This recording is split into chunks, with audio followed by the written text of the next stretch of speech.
Very good evening to all of you. Am I audible? Please public chat में confirm कीजिए whether में। Kamalakant Sahu ji please mute कर लीजिए।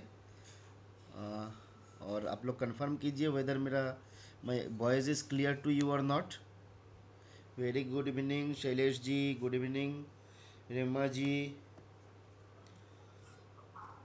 चलिए तो हम लोग स्टार्ट करेंगे बस थोड़ी ही देर में। अगर किसी का अनम्यूट है तो म्यूट कर लीजिए। बुभाना जी, आपको कुछ बोलना है? आप हैंड रेस किए हुए थे, आपको कुछ बोलना बताना पूछना है तो आप बता सकते हैं। कमलाकांत जी आप कुछ बोलना चाहते हैं? कमलाकांत जी आप कुछ बताना चाहते हैं? थैंक यू रोशन जी।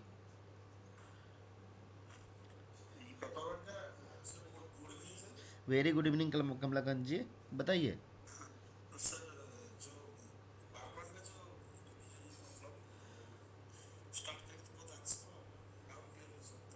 बिल्कुल बिल्कुल बिल्कुल। तो हम लोग एक्चुअली पेपर वन जो है, हम लोग पीओ गाइड पार्ट वन को हम लोग शुरू किए थे लास्ट क्लास में।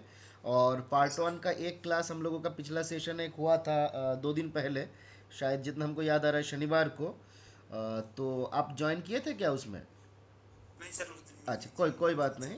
तो आज का सेशन आप ज्वाइन कर लीजिए, अगर आपको अच्छा लगेगा तो आप बताइएगा। तो पेपर वन का मैंने पार्ट वन का जो वीडियो है हम लोग जो पहले बनाए हुए थे फर्स्ट क्लास का, तो वो भी हम शेयर कर देंगे। अगर आपको इच्छा है सुनने का या देखने का या जानने का तो वो भी हम शेयर कर देंगे। ठीक है, कोई इशू नहीं है। और आज का क्लास अटेंड कीजिए। ये पीओ गाइड पार्ट वन जो है बहुत कुछ डिफ़िकल्ट है नहीं, क्योंकि सारा चीज़ जो है ना हम लोग जानते हैं, क्योंकि हम लोग इसको फेस करते हैं रेगुलर बेसिस पे। काउंटर पे जब काम करते हैं, ऑफिस में जब काम करते हैं, तो हम लोग इसको करते आते हैं, जिस कारण से बहुत आसान सा ही टॉपिक है, सारा चीज़ जानते हैं। बस एक बार उसको रिकैप्चुलेट करना है, बस एक बार आप पूरा उसको एक बार देख लेना है तो एकदम याद हो जाएगा, कोई दिक्कत का नहीं रहेगा। ठीक है। थोड़ा बहुत पिछला जो क्लास था बहुत लोग उसमें ज्वाइन भी किए थे, तो एक आध सवाल मैं उससे आप लोगों से पूछना चाहता हूँ। तो आप लोग जवाब दे सकते हैं, पब्लिक चैट का यूज़ कर सकते हैं। ठीक है। तो पिछला क्लास जो हुआ था एक बार हम लोगों का हल्का सा रिकैप्चुलेट भी हो जाएगा। ठीक है। चलिए, तो पब्लिक चैट में मोबाइल को आप अपने हाथ में रखिए। अगर लैपटॉप से जुड़े हुए हैं तो भी थोड़ा सा मेहनत आपको करना पड़ेगा। ठीक है। चलिए, तो एक एक सवाल हम पूछेंगे। म्यूट कर लीजिएगा सब लोग, किसी को अनम्यूट करके जवाब देने का आवश्यकता नहीं है, क्योंकि मान लीजिए अभी ऑलरेडी 30 लोग जुड़ चुके हैं, तो अगर सब लोग अनम्यूट करेगा तो किसी का भी जवाब पता नहीं चलेगा। मैं आप लोगों का जो चैट रहेगा ना पब्लिक चैट में, वो मैं देखते रहूँगा कि आप आंसर क्या दे रहे हो, इसलिए ऐसा डरने का कुछ नहीं है कि हम आपका नहीं सुनेंगे या नहीं देखेंगे, ऐसा कुछ नहीं है। ठीक है। तो मैं आपका देखते रहूँगा और वहाँ से ही आपको सवाल भी पूछते रहूँगा। ठीक है। तो चलिए, पहला जो सवाल है, टोटल हम लोगों का कितना पीओ गाइड है, एक बार फटाफट पब्लिक चैट में बता दीजिए। आसान सा सवाल है, total number of PO guide 4। Very good अरी, वेरी गुड जयप्रकाश जी, गीता जी, रेमा जी, अग्निप जी, सुमन, तो वेरी गुड विश्वनाथ जी, बहुत बढ़िया। अब बताइए पीओ गाइड पार्ट वन का कंटेंट क्या है? पीओ गाइड पार्ट वन का कंटेंट क्या है? 15 मिनट, 10 से 15 मिनट हम लोग रिवाइज करेंगे। Inland post, very good, very good Sumant ji, बाकी लोग भी बताइए। Inland post, very good Rakesh ji. बाकी लोग भी जवाब दीजिएगा, अगर कोई नहीं जानते हैं तो आप डोंट नो भी लिख सकते हैं। ठीक है। कुछ ना आंसर करना से अच्छा है कि आप आंसर कर दो कि डोंट नो। ठीक है। अच्छा बताइए, कौन सा क्लॉज में पीओ गाइड जो इनलैंड पोस्ट था इसको डिफाइन किया गया? कौन सा वाला क्लॉज है जिसमें आपका इनलैंड पोस्ट को डिफाइन किया हुआ है? कौन सा क्लॉज है? अच्छा सॉरी, ये एक्चुअली हम आप लोगों को पढ़ाए नहीं, आगे हम लोग पढ़ने वाले हैं। तो अभी तक जो लोग जानते हैं वो अलग इशू है, अदरवाइज आज के क्लास में हम लोग इसको डिस्कस करेंगे। तो ये सवाल छोड़ दीजिए। आप बताइए अभी फिलाटेली जो है कौन सा सेक्शन में बताया गया? फिलाटेली कौन सा सेक्शन में बताया गया? वेरी गुड सुमंत जी, रेमा जी, वेरी गुड। फिलाटेली जो है सेक्शन 6 में बताया गया। अच्छा, पीओ गाइड इशू कौन करता है? वेरी गुड धुवलकर जी।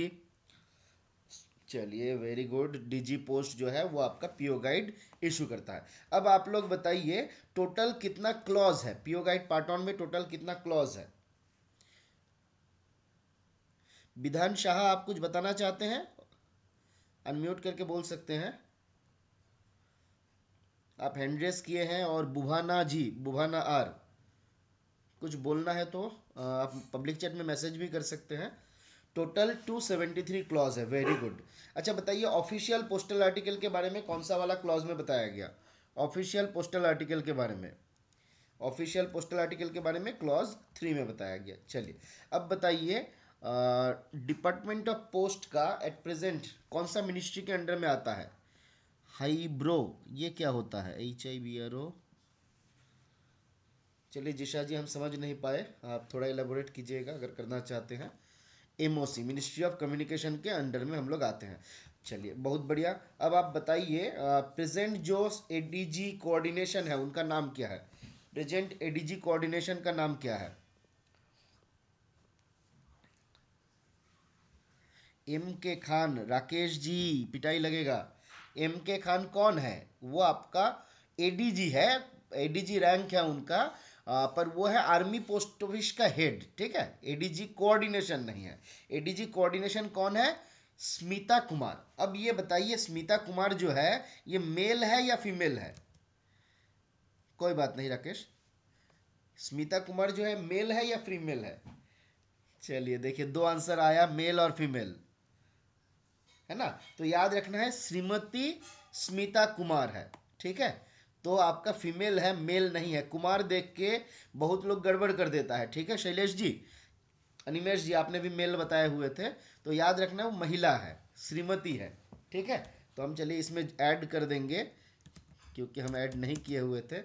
तो एक्चुअली लास्ट एक क्लास हमको करवाते वक्त डाउट हुआ, क्योंकि एक लड़का जो है वो लिखा हुआ था श्री स्मिता कुमार, ठीक है। अब बताइए, जो हमारा AS&FA है, एडिशनल सेक्रेटरी और फिनेंशियल एडवाइजर, उनका नाम क्या है? एडिशनल सेक्रेटरी फिनेंशियल एडवाइजर जो है उनका नाम क्या है?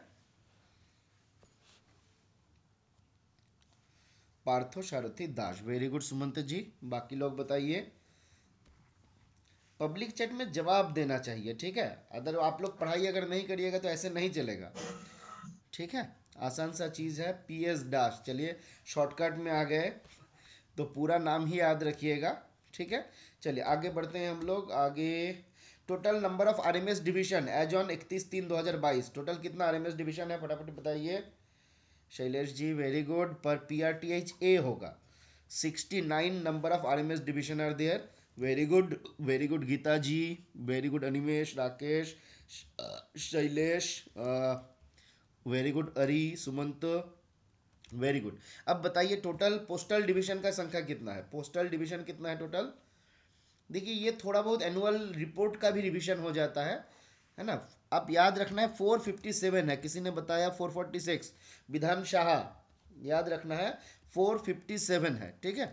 457 है पोस्टल डिवीजन, ठीक है। चलिए अब बताइए आप, एक दो और सवाल। केरला का, केरल जो है केरला, उसका हेडक्वार्टर कहाँ पे है? केरला का हेडक्वार्टर कहाँ पे है? केरला का हेडक्वार्टर कहाँ पे है? त्रिवेंद्रम या तिरुवनंतपुरम चलेगा। वेरी गुड जिशा जी, वेरी गुड जयप्रकाश, तिरुवनंतपुरम या त्रिवेंद्रम, ठीक है, दोनों नाम रह सकता है। ये नाम इसलिए बहुत ज़्यादा इंपॉर्टेंट है क्योंकि लक्षद्वीप जो है it comes under the postal jurisdiction, postal circle of Kerala, है ना। लक्षद्वीप जो है केरल सर्किल में आता है, और केरल का हेडक्वार्टर जो है त्रिवेंद्रम में है। क्योंकि मोदी जी कुछ दिन पहले घूम के आए हैं, तो सवाल यहाँ से एक आ सकता है, ठीक है। चलिए, total number of branch post office in India, total number of branch post office कितना है? Total number of branch post office कितना है बताइए फटाफट से। 13, 41, 41, किसी ने गलत जवाब दे दिया। गीता जी एक आपका एक छूटा हुआ है। चलिए Sumanto 13, 41, 41, Dubalkar 13, 41, 41, Geeta very good, very good. Rema ji very good, Kamalakant ji very good. अब बताइए, total number of departmental post office कितना है? Total number of departmental post office 25,110, 25,110, very good. अब बताइए, very good Ravikant, very good Govindo Shah, 25,110। अब बताइए, average area served by a post office, एक post office जो एवरेज एरिया सर्व करता है वो कितना होता है? इंडिया में 20.64 यूनिट भी याद रखिएगा धुवलकर जी, स्क्वायर किलोमीटर, है ना, 20.64, very good Govindo Shah, square kilometre, बहुत बढ़िया। 20, वेरी गुड कमलाकांत जी, 20.64। अब आप बताइए average person served by a post office in India, post office कितना पर्सन को एवरेज सर्व करता है एक post office, very good Ari, average person 8627, very good Dubalkar ji, बहुत बढ़िया, ये सब बहुत इंपॉर्टेंट है, ठीक है। चलिए अब बताइए कितना परसेंट टोटल जो पोस्ट ऑफिस है हमारा इंडिया पोस्ट का, उसका कितना परसेंट जो है वो अर्बन एरिया में आता है, जो टोटल पोस्ट ऑफिस है उसका कितना परसेंट जो है वो अर्बन एरिया में आता है, कितना परसेंट अर्बन एरिया में पूछे थे, अर्बन एरिया में नियरेस्ट 10 के नियर बाई है, 9.59 है, वेरी गुड। चलिए 9.59, 9.59 और उधर है आपका 90.41, 9.59 और 90.41 चलेगा। अब बताइए आगे बढ़ते हैं हम लोग। दुनिया का पहला एडहेसिव पोस्टेज स्टैंप, लास्ट दिन हम इस बताए हुए थे आपका, दुनिया का पहला एडहेसिव पोस्टेज स्टैंप क्या है, वो कब इशू हुआ था, कोई बताइएगा। दुनिया का पहला जो एडहेसिव पोस्टेज स्टैंप था वो कब इशू हुआ था, कोई बताइएगा।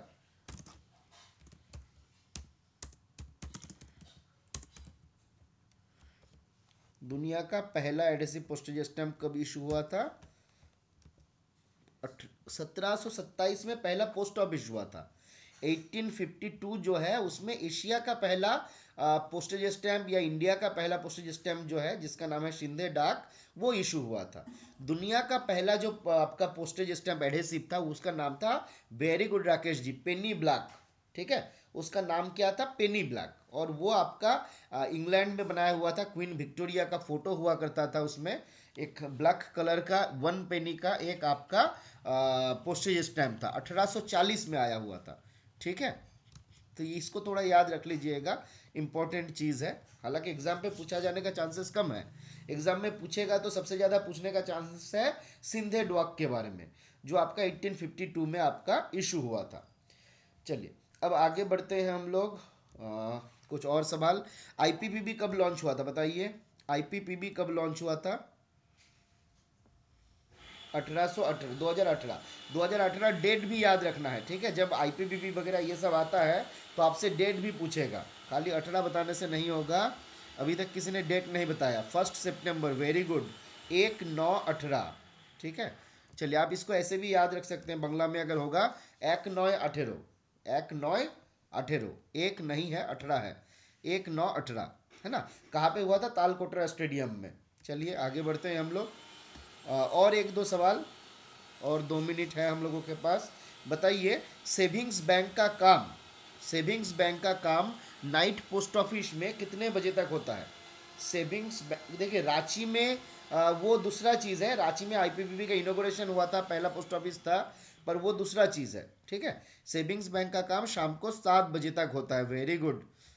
चलिए आगे बढ़ते हैं हम लोग, चलिए बताइए कौन सा वाला वो आपका जीपीओ है या फिर आपका फिलेटेलिक ब्यूरो है जो आपका फॉरेन कस्टमर का जो फिलेटेलिक नीड है उसको फुलफिल करता है, मुंबई जीपीओ, वेरी गुड। अच्छा बताइए फिलेटेलिक डिपॉजिट खाता खोलने के लिए, वेरी गुड, फिलेटेलिक खाता डिपॉजिट अकाउंट खोलने के लिए, पीडीए के लिए इंडियन सिटीजन को कितना रुपए लगता है, इंडियन सिटीजन को, चलिए किसी ने आपका 1,000 बता दिया, किसने बताया 1,000, 1,000 किसने बताया, अरी, इंडियन के लिए है 200, फॉरेनर के लिए है 1,000। अग्निव जी आपने भी 1,000 बताए हुए हैं, हालांकि आप मुझे लगता है क्वेश्चन पहले गेस कर लिए थे। राकेश जी और मल्लिकार्जुन पटेल 1,000 है फॉरेन कस्टमर के लिए, इंडियन सिटीजन के लिए आपका 200 ही है, ठीक है। अब बताइए एक फिलाटेली जो हमारा माई स्टैम्प होता है, माई स्टैम्प में टोटल कितना पोस्टेज स्टैम्प रहता है, माई स्टैम्प में, अरे सवाल ना सुन के ही जवाब दे देता है भाई, इतना जल्दी जवाब नहीं देना है, हम सवाल कॉस्ट नहीं पूछे, हम पूछे हैं कि माई स्टैम्प में कितना पोस्टेज स्टैम्प रहता है और वो कई रुपए वाला रहता है, 12 पोस्टेज स्टैम्प रहता है, और वेरी गुड 5 × 12। चलिए अरी पर आप मुझे लग रहा है कि आप काफ़ी अच्छा प्रिपरेशन में हो। अच्छा लग रहा है कि फटाफट जवाब दे रहे हैं आप लोग। अच्छा बताइए, आपका फिलहाल हमारा जो माई स्टैम्प है कब लॉन्च हुआ था? माई स्टैम्प जो है कब लॉन्च हुआ था? Very good Kanhaiya Kumar ji, Poushali answer मिला आपका, वेरी गुड। 2011 कौन सा इसको बोला जाता है? इंडिपेक्स 2011, ठीक है। खाली 2011 नहीं बोलना है, बोलना है कि इंडिपेक्स 2011, क्योंकि ये एक वर्ल्ड लेवल फिलाटेलिक एग्जीबिशन था जहां पे माई स्टैम्प जो है इंट्रोड्यूस्ड हुआ था, ठीक है। अब बताइए, फ्रैंकिंग मशीन में जो इंप्रेशन होता है उसमें टोटल लाइसेंस डाई कितना हो सकता है? लाइसेंस डाई कितना हो सकता है? अरे सवाल ही नहीं सुनता है। लाइसेंस डाई एक हो सकता है, ठीक है शैलेश जी। बहुत लोगों ने जवाब दिया, पर मुझे लगता है क्वेश्चन ना सुन के भी बहुत लोग जवाब दिया। लाइसेंस डाई हो सकता है मैक्सिमम एक, वैल्यू डाई हो सकता है दो। वेरी गुड विधान जी, ठीक है। तो जो जो दो जवाब दिया, इंद्राणी गांगुली आपने दो बताया, विश्वनाथ दो बोले, अरी दो बोले, शैलेश दो बोले। याद रखना है वैल्यू डाई जो है it may be more than one. Shravani आपने भी दो बोले हो, ठीक है। तो वैल्यू डाई जो है it may be more than one, but licence die जो है वो एक ही होगा, एक से ज़्यादा नहीं होगा। अब बताइए, इसका जो फीस होता है वो कितना होता है? फ्रैंकिंग मशीन का जो लाइसेंस होता है उसके लिए फीस कितना होता है? ₹375 इसका लाइसेंस के लिए होता है। कितने साल के लिए? कितने साल के लिए होता है ये? 5 साल के लिए। वेरी गुड, 5 साल के लिए ₹375 होता है। अच्छा, इसका रिचार्ज कहाँ कहाँ किया जा सकता है, फटाफट बताइए। रिचार्ज कहाँ कहाँ कर सकते हैं इसका, या फिर कैसे? एसबीआई और साथ में और एक है। एसबीआई खाली बोलने से नहीं, SBI and E payment. Very good Ishita ji, SBI and E payment, very good Sumanto, Geetanjali, आपका Jayaprakash ji, Indrani, very good Mahesh ji, very good Paushali, Ramakrishna. चलिए बहुत बढ़िया। अब आप बताइए, इसका जो लाइसेंस होता है, लाइसेंस इशू करने के लिए डिपार्टमेंट कितना समय लेता है? लाइसेंस इशू करने के लिए डिपार्टमेंट कितना समय लेता है? लाइसेंस इशू करने के लिए सुमंतो जी 5 बोले, इशिता 14 बोले। एक्चुअली ये थोड़ा सा आपको समझना होगा, ठीक है। लाइसेंस के लिए जब अप्लाई होता है तो पहला अप्लाई किया जाता है ओरिजिनल इक्विपमेंट मैन्युफैक्चरर के थ्रू, ठीक है।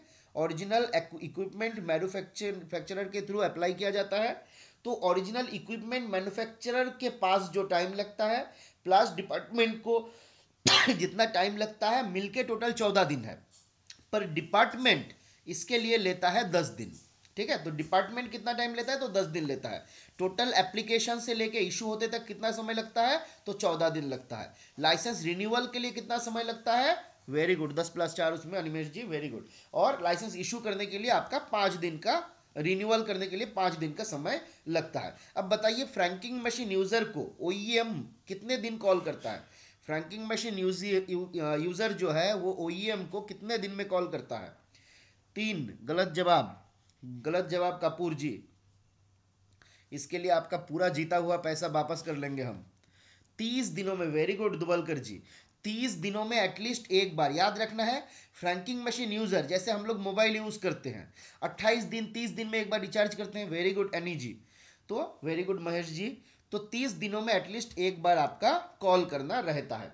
अब बताइए, अगर पिन कोड वाइज शॉर्ट करके कोई आपका फ्रैंकिंग आर्टिकल लाएगा, फ्रैंक आर्टिकल लाएगा, तो कितना पैसा, कितना उनको रिबेट, कितना एक्स्ट्रा रिबेट मिलता है?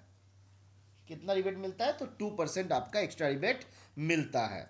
चलिए, अब बताइए आप लोग, अगर स्पॉइल्ड और डिफेस्ड आपका जो पोस्टेज स्टैंप रहता है कोई यूज करता है intentionally, then it is a punishable offence under which section of IPC? IPC के कौन सा सेक्शन के तहत? Very good, 262। ये जयप्रकाश जी 262 है यहाँ पे। 263A एक है जिसमें बताया गया, आपका कोई अगर फिक्टिशियस पोस्टेज स्टैंप इशू करता है ना, मान लीजिए जाल वाला, फर्जी वाला पोस्टेज स्टैंप अगर कोई बनाता है, तो वो 263A में पनिशेबल ऑफेंस है। और यहाँ पे ध्यान रखना है, इंटेंशनल यूज, अगर कोई जानबूझ के यूज कर रहा है तभी हम लोग 262 के तहत ये पनिशेबल ऑफेंस है, अदरवाइज नहीं, ठीक है। चलिए, एक आर्टिकल को कितना मिनिमम नंबर ऑफ सील झेलना होता है? मिनिमम नंबर ऑफ सील कितना झेलना होता है? वेरी गुड हेमंत जी, बहुत देर बाद आप ज्वाइन किए हैं। तो आपका 2 मिनिमम आपका झेलना रहता है, एक आपका बुकिंग ऑफिस, एक आपका डिलीवरी पोस्ट ऑफिस। चलिए, अब बताइए, बीओ में एक आर्टिकल डिलीवरी होने वाला है पर एसओ में बुक किया गया, मैक्सिमम कितना रुपए के लिए इंश्योरेंस हो सकता है?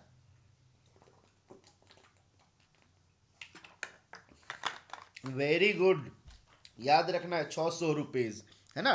तो 600 रुपया के लिए मैक्सिमम इंश्योर किया जा सकता है अगर article is going to be delivered और बुक्ड एट बीओ और delivered at BO.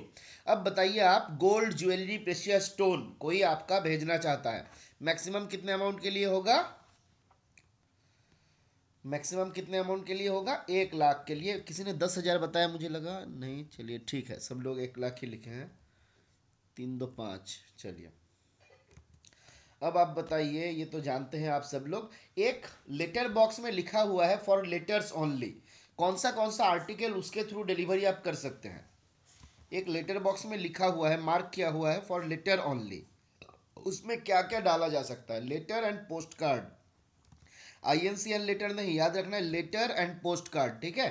Very good Rema ji, very good Kapoor, Shubhdeep नहीं, शुभदीप जी आप लेटर, आईएलसी, पोस्ट कार्ड तीनों बताए, तो याद रखना है दुबलकर जी, हम इसको डिस्कस किए हुए थे। देखिएगा क्लॉज 19 क्या बताया जा रहा है आपका, आपका letter box marked for letters only, यहाँ पे केवल लेटर और पोस्ट कार्ड का ही डिलीवरी होगा, दूसरे चीज का नहीं होगा। अब एक जवाब दीजिए, एक आपका फ्रैंक्ड आर्टिकल है जिसको लेटर बॉक्स में डाल दिया गया, शैलेश जी, हाँ, letter and post card, very good. एक फ्रैंक आर्टिकल है, उसको लेटर बॉक्स में डाल दिया गया, आपको क्या ट्रीट करना है? Unpaid, very good, unpaid article उसको हम लोग ट्रीट करेंगे। अब बताइए और एक सवाल कि रजिस्टर्ड वीपी आर्टिकल ये सब आपका पोस्ट ऑफिस काउंटर पे कितने बजे तक, मतलब मान लीजिए एक काउंटर आपका क्लोज होने वाला है 3 बजे, तो रजिस्टर्ड या वीपी आर्टिकल जो होगा कितने बजे तक मैक्सिमम लेके कस्टमर आ सकते हैं? हाफ एन आवर प्रायर, 3 बजे होगा तो 2:30 बजे तक, 3:30 बजे तक कोई बता दिया, किसने बताया? 3:30, कमलाकांतो साहू जी, 3 बजे बंद होगा तो 3:30 बजे आएगा, तो वो पहले तो काउंटर क्लर्क जो है पीटने के लिए भागेगा, बोलेगा मस्ती में लगा है क्या, कभी भी आ सकते हैं आप। चलिए अब बताइए अगला सवाल कि हाई ऑफिशियल्स जिसको कैंप आर्टिकल डिलीवरी किया जाता है उसका लिस्ट कौन सा क्लॉज में दिया हुआ है 206, वेरी गुड राकेश जी, वेरी गुड इशिता, 206 क्लॉज में दिया हुआ है, वेरी गुड। अच्छा बताइए जो नेवी पर्सनल के लिए आर्टिकल होता है डिलीवरी किया जाएगा, किसके थ्रू किया जाता है? नेवी पर्सनल के लिए जो आर्टिकल डिलीवरी होने वाला है, it should be address to which office? Fleet mail office खाली बोलने से नहीं चलेगा Sumanto ji, fleet mail office Bombay या मुंबई, जो भी आप बोलिए, care of fleet mail office Bombay, Mumbai, very good. चलिए आगे बढ़ते हैं हम लोग।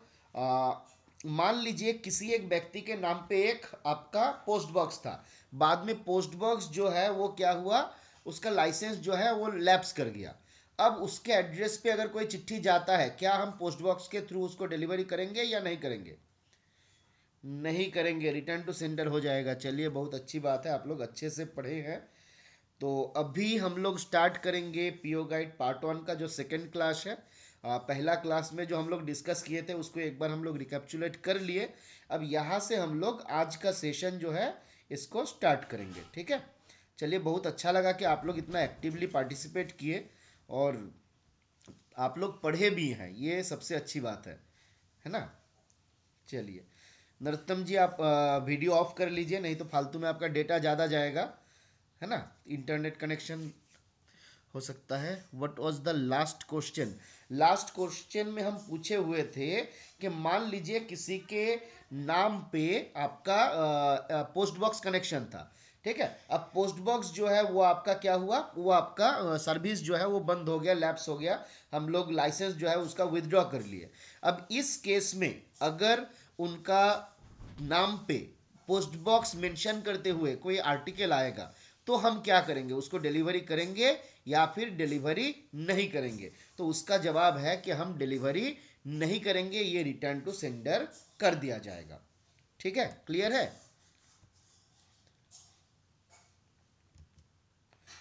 शुरू करें आगे का क्लास, किसी को कुछ डाउट है यहां तक?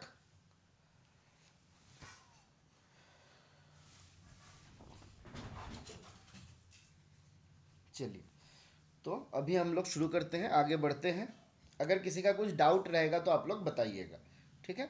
तो आज पहले हम लोग देख लेते हैं recall of article. Clause number 34 जो है यहाँ पे बताया गया रिकॉल ऑफ आर्टिकल। तो बेसिकली क्या होता है, कोई कस्टमर जब आर्टिकल बुक करता है उसके बाद अगर किसी कारणवश उनको लगता है कि जो एड्रेस है उस एड्रेस में कोई ऑल्टरेशन चाहिए, उस एड्रेस में कोई करेक्शन चाहिए, या फिर चाहता है कि वो आर्टिकल को ही वापस ले लेना, है ना, तो कुछ भी इसमें से जो जो भी आपका फंक्शन वो चाहता है। एक क्या क्या ऑप्शन हुआ देखिए, redelivery to the sender, sender चाहता है कि भाई हम वापस ले लेंगे आर्टिकल। एड्रेस ऑल्टरेशन चाहता है, एड्रेस में करेक्शन चाहता है। तो तीनों कंडीशन जो है it comes under the recall of article. ठीक है, रिकॉल कब तक किया जाएगा, बोला जा रहा है कि till the article has not been delivered to the addressee, जब तक आर्टिकल आपका एड्रेसी के पास डिलीवरी नहीं हुआ है, जब तक आर्टिकल को कन्फिस्केट जब्त नहीं कर लिया गया, डिस्ट्रॉय कर नहीं लिया कि डिस्ट्रॉय कर नहीं दिया गया किसी भी कंट्री के द्वारा, या फिर जब तक आर्टिकल को सीज नहीं, मान लीजिए चौरोस, गांजा, अफीम, कोई भी इलीगल ड्रग्स भेजा जा रहा है और आर्टिकल को क्या कर दिया गया, सीज कर दिया गया पोस्ट ऑफिस के द्वारा। अब कस्टमर बोल रहे हैं कि नहीं हम भेजे थे पर अब हमको वो वापस कर दो, तो भाई ये वापस होने वाला नहीं है क्योंकि आपका आर्टिकल जो है वो सीज हो चुका है। ठीक है, तो यहां पे रिकॉल जो है वो काम नहीं करेगा।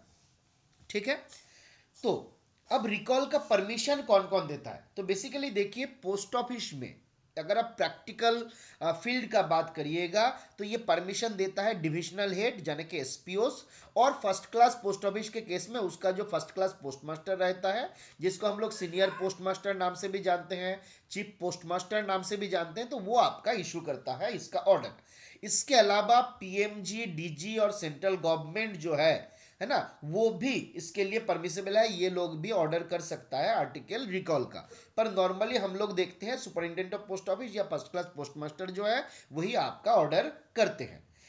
यहां से सवाल जो एग्जाम पे होता है ना, तो वो इस प्रकार का पूछा जा सकता है कि रिकॉल का ऑर्डर जो है हु में issue the order of recall of any article, है ना। ऑप्शन ए में सेंट्रल गवर्नमेंट दे दिया, ऑप्शन बी में पीएमजी दे दिया, ऑप्शन सी में एसपीओस दे दिया, ऑप्शन डी में दे दिया ऑल ऑफ दिस, तो आंसर हो जाएगा ऑल ऑफ दिस, है ना। अब यहां पे और एक बहुत इंपॉर्टेंट सवाल है, एप्लीकेशन फॉर रिकॉल। एप्लीकेशन जब भी रिकॉल करना है तो कस्टमर को अप्लाई करना होगा, और इस रिकॉल का जो एप्लीकेशन है it should be accompanied with the reason for redelivery, कि किस कारण से वो इस आर्टिकल का रीडिलीवरी मांग रहा है, चाह रहा है, ये भी उनको बताना पड़ेगा। जादव जी आप ये कर लीजिए, वीडियो ऑफ कर लीजिए, किसी का अनम्यूट है, जादव जी का ही।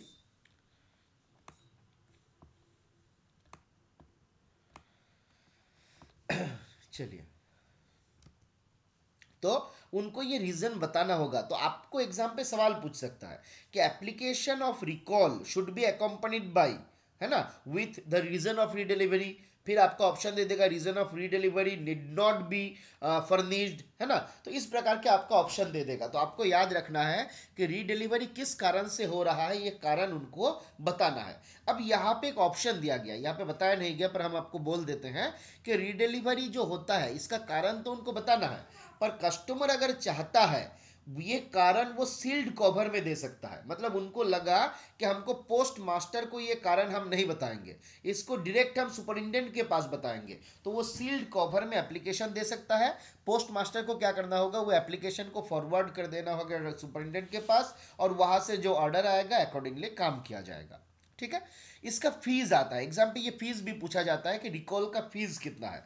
तो याद रखना है रिकॉल का फीस होता है 6 रुपया in case of inland article और 30 रुपया in case of foreign article, and the fees are paid in the form of postage. ठीक है, तो याद रखना है इनलैंड के लिए 6 रुपया, फॉरेन के लिए 30 रुपया, और ये फीस जो होता है ये नॉन रिफंडेबल है। मतलब आपने जब आवेदन किया, आर्टिकल डिलीवरी नहीं हुआ था, हम रिकॉल का आवेदन एक्सेप्ट किए, पर आपको वो डिलीवरी मतलब आपको रिडिलीवरी हो नहीं पाया, उसके पहले आर्टिकल का डिलीवरी हो गया, और आप आके बोल रहे हो भाई मेरा पैसा वापस करो, तो हम पैसा आपको देंगे नहीं, क्योंकि एक बार जो पैसा आ गया दोबारा हम वापस नहीं करता। ठीक है, फिर आपका क्या बोला जा रहा है, देखिए रजिस्टर्ड इंश्योर्ड आर्टिकल अगर होता है उसको अगर रिकॉल किया जाता है then the original receipt should be submitted. Original receipt जो है उसको भी कस्टमर को सबमिट करना पड़ेगा। ठीक है, आगे आते हैं हम लोग डिलीवरी के बारे में कि कब बोला जाएगा कि कोई पोस्टल आर्टिकल डिलीवरी हुआ है। ठीक है, यहां तक किसी का कुछ डाउट है तो बता सकते हैं सर, आर्टिकल को तुरंत देना है या दूसरे दिन या पोस्ट लेकर, देखिए उसके एड्रेस में भेज दिया जाता है। तुरंत आप कैसे दीजिएगा, आपके पास अगर आर्टिकल रहेगा तुरंत, तो आप उस आर्टिकल को दोबारा डिस्पैच के लिए नहीं भेजना है। पर अगर आर्टिकल निकल चुका है तो आपको वहां पे उस ऑफिस को इंटीमेशन देना है, फिर उस ऑफिस से वापस भेजेगा, तब जाकर आर्टिकल का डिलीवरी होगा। ठीक है, अगर आपके ऑफिस में ही है तो तुरंत आप दे सकते हैं, अदरवाइज वो आपका जब आएगा उसके बाद उसके एड्रेस में रीडिलीवरी कर दिया जाएगा। ठीक है, चलिए अब आते हैं हम लोग डिलीवरी। डिलीवरी में क्या बोला जा रहा है, कब बोला जाएगा कि कोई आर्टिकल डिलीवर्ड हुआ है। तो कोई भी पोस्टल आर्टिकल अगर it is delivered at the house और ऑफिस ऑफ द एड्रेसी, अगर किसी भी एड्रेसी जिसके घर पे उनके ऑफिस में आर्टिकल को डिलीवरी किया गया, उनके किसी नौकर यानी कि सर्वेंट के पास, उनके किसी एजेंट के पास, या उनके द्वारा ऑथोराइज किया हुआ किसी व्यक्ति के पास, जिसको उसने ऑथोराइज किया था बाई राइटिंग, वो लिखित में इंस्ट्रक्शन देते हुए पोस्ट ऑफिस में ऑर्डर किया था कि हमारा जितना सारा आर्टिकल आएगा मेरा छोटे भाई को दे दिया जाए, है ना। तो ये सारा आर्टिकल हम अगर उनके किसी ऑथोराइज किया हुआ व्यक्ति को दे देते हैं तो भी माना जाएगा the article has been delivered to the addressee. ठीक है, अब यहाँ पे इंस्ट्रक्शन जो होता है हम लोग आगे देखेंगे, दो प्रकार का इंस्ट्रक्शन होता है, एक परमानेंट इंस्ट्रक्शन और एक टेम्पोररी इंस्ट्रक्शन। ठीक है, आगे हम लोग देखेंगे। और एक इंपॉर्टेंट बात बोला गया कि रजिस्टर्ड आर्टिकल या इंश्योर्ड आर्टिकल जो है it must be delivered only to the addressee और हिज एजेंट, है ना। तो कब देंगे, जब वो साइन करेगा रिसिप्ट में। ठीक है, जब वो हमारा पोस्टमैन जो डिलीवरी स्लिप लेके जाता है उस डिलीवरी स्लिप में वो साइन करेंगे, तब जाके ये आर्टिकल को हम डिलीवरी करेंगे। अब यहाँ पे और एक इंपॉर्टेंट बात आपको याद रखना है कि अगर कोई इंश्योर्ड आर्टिकल भेजता है कोई कस्टमर, तो इंश्योर्ड आर्टिकल के साथ साथ एडी कार्ड भी जाता है और उस एडी कार्ड में भी साइन करवाना होता है। ठीक है, जानते हैं ना आप लोग। तो उस एडी कार्ड का कॉस्ट कितना होगा, कोई बताइएगा। एक इंश्योर्ड आर्टिकल है, उसके साथ एडी कार्ड भेजा गया था, तो उसका कॉस्ट कितना होगा। चलिए आपने जसवाल जी ने आंसर दिया, Ishita very good, AD card very good, Govindo ji AD card होगा, वेरी गुड उत्तम, बढ़िया है। तो एडी कार्ड जो होगा ये फ्री होगा। चलिए अब आते हैं हम लोग रिफ्यूजल ऑफ आर्टिकल। क्या बोला जा रहा है कि addressee may request the post office to keep article in deposit for 7 days. Addressee जो है वो पोस्ट ऑफिस को रिक्वेस्ट कर सकता है कि मेरा ये आर्टिकल जो है 7 दिन के लिए इट में kindly be kept in deposit, है ना। तो अगर ऐसा बोला जाए तो उनके रिक्वेस्ट के आधार पे 7 दिन के लिए हम आर्टिकल को पोस्ट ऑफिस में डिपॉजिट में रखेंगे। ठीक है, पर इस 7 दिन के भीतर आके अगर वो आर्टिकल का डिलीवरी नहीं लेता है तो यहाँ पे पोस्टमैन को इस आर्टिकल को रिटर्न कर देना होता है, और यहाँ पे पोस्टमैन को एक आपका रिमार्क देना होता है। कोई बताइएगा वो रिमार्क क्या है। वो रिमार्क होता है रिफ्यूज्ड। ठीक है, रिमार्क क्या होता है, रिफ्यूज्ड, याद रहेगा। लेटर के केस में होता है रिफ्यूज्ड, पार्सल के केस में होता है अनक्लेम्ड, इसको याद रखिएगा। और ये जो रिटर्न टू सेंडर करते हैं, रिटर्न टू सेंडर कहाँ करते हैं, to the office of posting. आपके एग्जाम पे ये सवाल पूछा जा सकता है in connection with PO guide. वहां पे बताया गया था if an article is not delivered to the addressee, है ना, एड्रेसी आफ्टर हिज रिक्वेस्ट, है ना, उसने रिक्वेस्ट किया था 7 दिन के लिए रखने के लिए, उसमें डिपॉजिट आपका डिलीवर नहीं हुआ, then it is return to the sender to the office of posting. यहाँ पे ऑफिस ऑफ पोस्टिंग का मतलब क्या है ना, ऑफिस ऑफ पोस्टिंग का मतलब क्या है, जो आपका जिस ऑफिस में अब ऑप्शन दे देगा, एक number 1 the office in which the article was posted, है ना, the office in which the article was suppose to be delivered, फिर ऑप्शन सी में दे दिएगा the delivery post office which serves the address of the sender, और D में दे देगा नन ऑफ दिस। तो क्या आंसर आएगा इसका बताइए, क्वेश्चन मेरा क्लियर हुआ। यहाँ पे क्या हो जाएगा, सी हो जाएगा, वेरी गुड। मतलब the delivery post office which serves the address of the sender, इस सेंटेंस को याद रखिएगा। नॉर्मली ऑफिस ऑफ पोस्टिंग का मतलब क्या याद आता है कि भाई जिस ऑफिस में बुक किया गया, पर यहाँ पे ऑफिस ऑफ पोस्टिंग का मतलब the delivery post office which serves the address of the sender. ठीक है, अब आते हैं हम लोग डिलीवरी, किसी को कुछ बोलना है। हाँ दोबारा रिपीट करें। हाँ बोलिए महेश जी।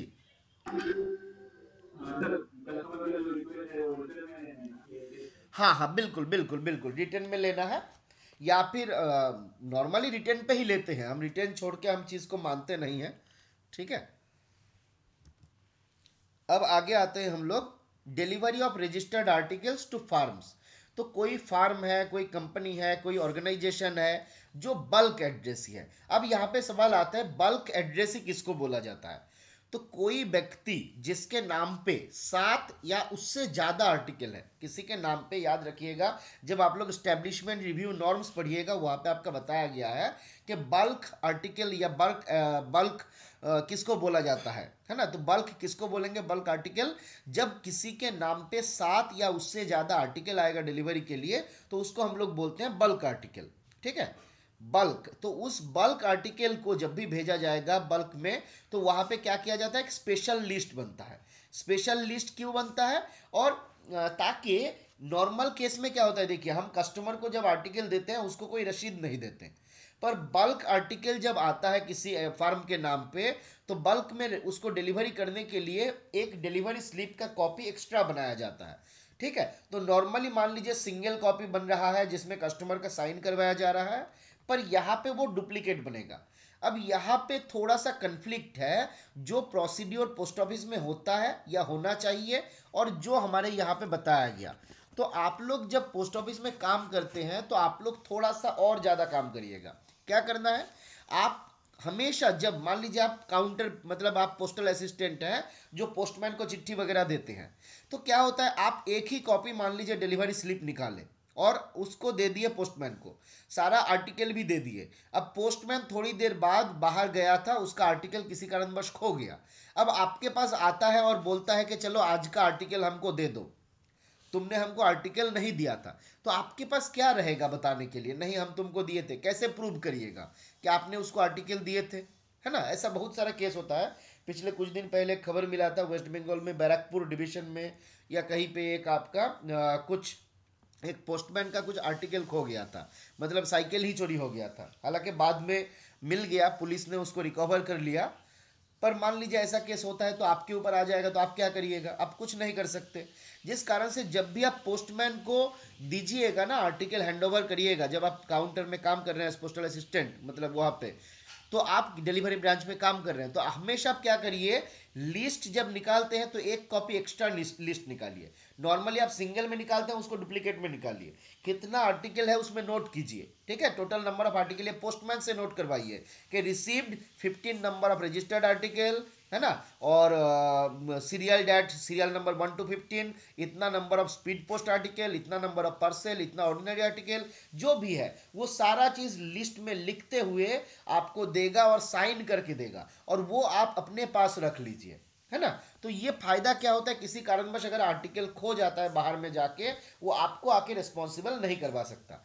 पर एज पर रूल यहाँ पे जो आपका सिस्टम हम लोगों का पीओ गाइड में बताया हुआ है, वो वहाँ पे बताया गया है कि डुप्लीकेट में ही करना है। स्पेशल लिस्ट जो होगा वो डुप्लीकेट में रहेगा, नॉर्मल केस में सिंगल में ही रहेगा। ठीक है, पर ये पीओ गाइड का कंसेप्ट है, हमारे साथ कुछ है नहीं बहुत ज़्यादा। क्या बोला जा रहा है, एड्रेसी को हम क्या करते हैं यहाँ पे, साइन द अपर कॉपी। यहाँ पे 2 कॉपी में जो बन रहा है उसका फंडा ये है कि एक कॉपी जो हमारा एड्रेसी है उसको दे देंगे और एक कॉपी हमारे पास ऑफिस में ही रह जाएगा। ठीक है, फिर क्या, ये तो हम लोग देख लिए।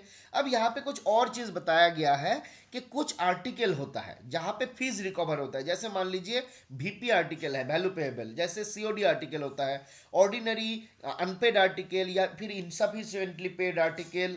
तो जो भी आर्टिकल, अगर किसी आर्टिकल से कोई पैसा रिकवर होने वाला है तो उसको आप कभी बल्क लिस्ट में नहीं देना है। ठीक है, मान लीजिए किसी फार्म के पास एक सीओडी डिलीवरी होने वाला था और उसमें से मान लीजिए 10,000 रुपये रिकवर करना था, और जो आपका डिलीवरी पीए है उसने क्या किया, आर्टिकल को चढ़ा दिया बीच में और बीपीएम पोस्ट मास्टर जो पोस्टमैन जाके उसको डिलीवर कर दिया, तो गड़बड़ हो जाएगा। ठीक है, इसलिए कोई भी आर्टिकल जिसमें कोई अमाउंट रिकवरी होने वाला है उसको कभी स्पेशल लिस्ट में नहीं चढ़ाया जाता। ठीक है, एक लिमिट भी यहाँ पे मेंशन कर दिया गया जो हम लोग जानते हैं कि वीपी आर्टिकल मैक्सिमम 5,000 का होता है, सीओडी जो है मैक्सिमम 50,000 का होता है, और ऑर्डिनरी अनपेड या इनसफिशिएंटली पेड आर्टिकल जो होता है ये अकाउंटेबल आर्टिकल होता है। याद रखना है, ऑर्डिनरी अनपेड आर्टिकल या इनसफिशिएंटली पेड आर्टिकल ये आपका अकाउंटेबल आर्टिकल होता है। डीपीएमएस में हमारे पास ऑप्शन है जहाँ पे इसको जाके हमको फर्निश करना रहता है। अब एक सवाल का मेरा जवाब दीजिए, वीपी आर्टिकल में वीपी का वैल्यू कितने अमाउंट से ज़्यादा होने पर हम बोलते हैं कि ये जो आर्टिकल है इसको इंश्योर्ड करना पड़ेगा? कितने अमाउंट से ज़्यादा होने पे इंश्योरेंस जो है मैंडेटरी होता है? पब्लिक चैट में बताइए, बुवना जी, राजेश जी, पब्लिक चैट में। 2000 नहीं है मल्लिकार्जुन जी, उत्तम 500 नहीं है, 1500 से ज़्यादा। जयप्रकाश जी याद रखिएगा, अमाउंट अगर 1500 से, वेरी गुड धुवलकर जी, 1500 से, सुमंतो वेरी गुड, 1500 से ज़्यादा अगर अमाउंट होता है तो उस जगह पे उसका रजिस्टर, आपका इंश्योरेंस जो है मैंडेटरी हो जाता है। ठीक है राजेश जी और गीता अंजलि जी, वेरी गुड, है ना, 1500 प्लस, वेरी गुड रवि। तो याद रखना है ये हमारा इंश्योरेंस जो होता है मैंडेटरी हो जाता है। चलिए अब और भी धीरे धीरे आएंगे हम लोग। चलिए 39 में क्लॉज में बताया गया डिलीवरी टू पर्दानशीन ओमैन, है ना। पर्दानशीन ओमैन कौन होता है? पर्दे के पीछे अगर कोई रहती है ना, मतलब जो आप आम आदमी के सामने या फिर किसी गैर आदमी के सामने वो आपका चेहरा नहीं दिखाता होगा, तो ऐसा नॉर्मली आज के दिन में कम ही मिलेगा। पर कोई एक ज़माना था, ये हमारा पीओ गाइड जो है 1885 में आपका 1985 में आपका इशू हुआ था, उसके बाद और कोई इसमें अमेंडमेंट नहीं हुआ है, तो अभी भी है हमारे पास। तो इस केस में क्या होता है, अगर उनके द्वारा कोई एजेंट अपॉइंट किया हुआ है, मतलब किसी को उसने ऑथोराइज करके रखा पहले से, तो उनके पास ये आर्टिकल डिलीवरी हो जाएगा। Otherwise if the agent is not appointed, अगर उनका एजेंट कोई अपॉइंटेड नहीं है पहले से, देन पोस्टमैन जब जाएगा डिलीवरी करने के लिए तो उनका सिग्नेचर लिया जाएगा। अब सिग्नेचर जब लेंगे तो हम तो उसका चेहरा देख नहीं पा रहे हैं भाई, देख किसको रहे हैं, तो उनका जो सिग्नेचर है it will B attested bye A respectable witness, कोई एक विटनेस के द्वारा ये सिग्नेचर को अटेस्टेड किया जाएगा। और जो आर्टिकल है उसको हम डिलीवरी करेंगे विटनेस को, ठीक है। और ये विटनेस जो है ही और she should be known to the postman. तो यहां पे आपसे सवाल पूछा जाता है, in case agent is not appointed by a पर्दनोशिन ओ मैन, उनका सिग्नेचर, हर सिग्नेचर या फिर मान लीजिए is attested by respectable witness जो भी है, तो जब उनको डिलीवरी किया जाता है तो आर्टिकल डिलीवरी किसको हम करेंगे? हम विटनेस को डिलीवरी करेंगे या फिर इस ओमैन को डिलीवरी करेंगे? तो याद रखना है the article will be delivered to the witness, क्योंकि वो तो हो सकता है हमारे सामने आया ही नहीं, है ना, घर के अंदर उसको डिलीवरी स्लिप दे दिया, उसमें ही साइन कर दिया, तो भाई हम देंगे किसको? तो जो विटनेस रहेगा उसको देंगे। If witness is personally not known to the postman, अगर विटनेस जो है उसको पर्सनली हम नहीं पहचानते हैं, तो उस जगह पे उस विटनेस के लिए भी, उस विटनेस को भी आइडेंटिफाई करना पड़ेगा किसी आइडेंटिफायर के द्वारा। अब कंसेप्ट आता है, ये बताया गया है, पर ऐसा कोई लॉजिक बनता नहीं है, क्योंकि मान लीजिए आइडेंटिफायर से हम आइडेंटिफाई करवा रहे हैं, तो भाई आइडेंटिफायर से हम विटनेस क्यों नहीं करवाएंगे, है ना।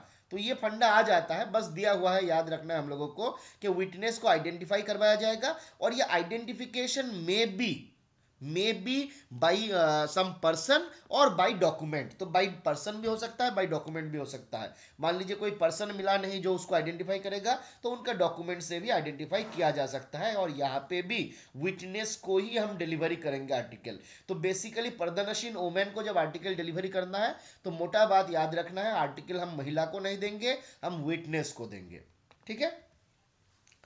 अब आते हैं हम लोग पोस्ट ऑफिस में बहुत सारा केसेस होते हैं। देखिए ये पीओ गाइड पार्ट 1 जो है ना, मतलब पोस्ट ऑफिस में काम करने के लिए बहुत अच्छा सा एक चीज़ है, क्योंकि यहाँ से बहुत कुछ हम लोगों को सीखने को मिलता है, जानने को मिलता है। अगर आपके पास कोई डिलीवरी के लिए कोई आर्टिकल आता है जो डैमेज्ड होता है, यहाँ पे हम आप लोगों को एक बात बताना चाहेंगे। मेरा स्क्रीन दिखाई दे रहा है ना? किसी ने बताया है कि राकेश जी बोल रहे हैं कि स्क्रीन देखे नहीं दिखाई दे रहा है, बाकी लोग स्क्रीन देख पा रहे हो ना? मेरे पास तो दिखाई दे रहा है, स्क्रीन दिखना चाहिए। चलिए, तो हम जो आप लोगों को बता रहे थे कि पोस्ट ऑफिस में हम लोग जो काम करते हैं, तो हम लोगों का एक बहुत गंदा आदत है। आदत क्या है कि हम लोग कभी एरर एंट्री करते ही नहीं। यहाँ पे देखिए एक एरर बुक का नंबर दिया गया कि कोई भी आपका एंट्री में जब गड़बड़ होता है पोस्ट ऑफिस में, तो it should be entered in the error book, ठीक है। फॉर्म नंबर क्या होता है? MS2 इसका फॉर्म नंबर होता है, ये भी एग्जाम पे पूछा जाता है कभी कभी। तो याद रखना है कि any irregularities which has occurred by you और which is noticed by you, आप वो, आपके द्वारा वो इरेगुलरिटी हुआ है या फिर आपने उसको देखा है, तो दोनों केस में the entry should be made in the error book. आप काम कर रहे हो डिलीवरी ब्रांच में, आरएमएस से आपके पास बहुत सारा बैग आता है। मान लीजिए कोई बैग में 50 के बदले 55 आर्टिकल है, या फिर कोई बैग में 50 के बदले 49 आर्टिकल है, तो आर्टिकल शॉर्ट हुआ, आर्टिकल ज़्यादा हुआ, 1 नंबर कंडीशन। 2 नंबर, मान लीजिए कोई बैग है जो टूटा फूटा आया हुआ है ना, बैग फाड़ा हुआ है पहले से, या फिर आर्टिकल आया है it came in damaged condition, लगता है टेम्परिंग का सिग्नेचर है, तो सारा केस में आपको एरर रिपोर्ट होना चाहिए। दूसरी बात, मान लीजिए आप काउंटर पे काम करते हैं, किसी कारणवश डिपॉजिट के बदले विथड्रॉल कर दिए, विथड्रॉल के बदले आप डिपॉजिट कर दिए, ये सारा चीज जो होगा ना आपका एरर बुक में जरूर नोट होना चाहिए, ये याद रखिएगा।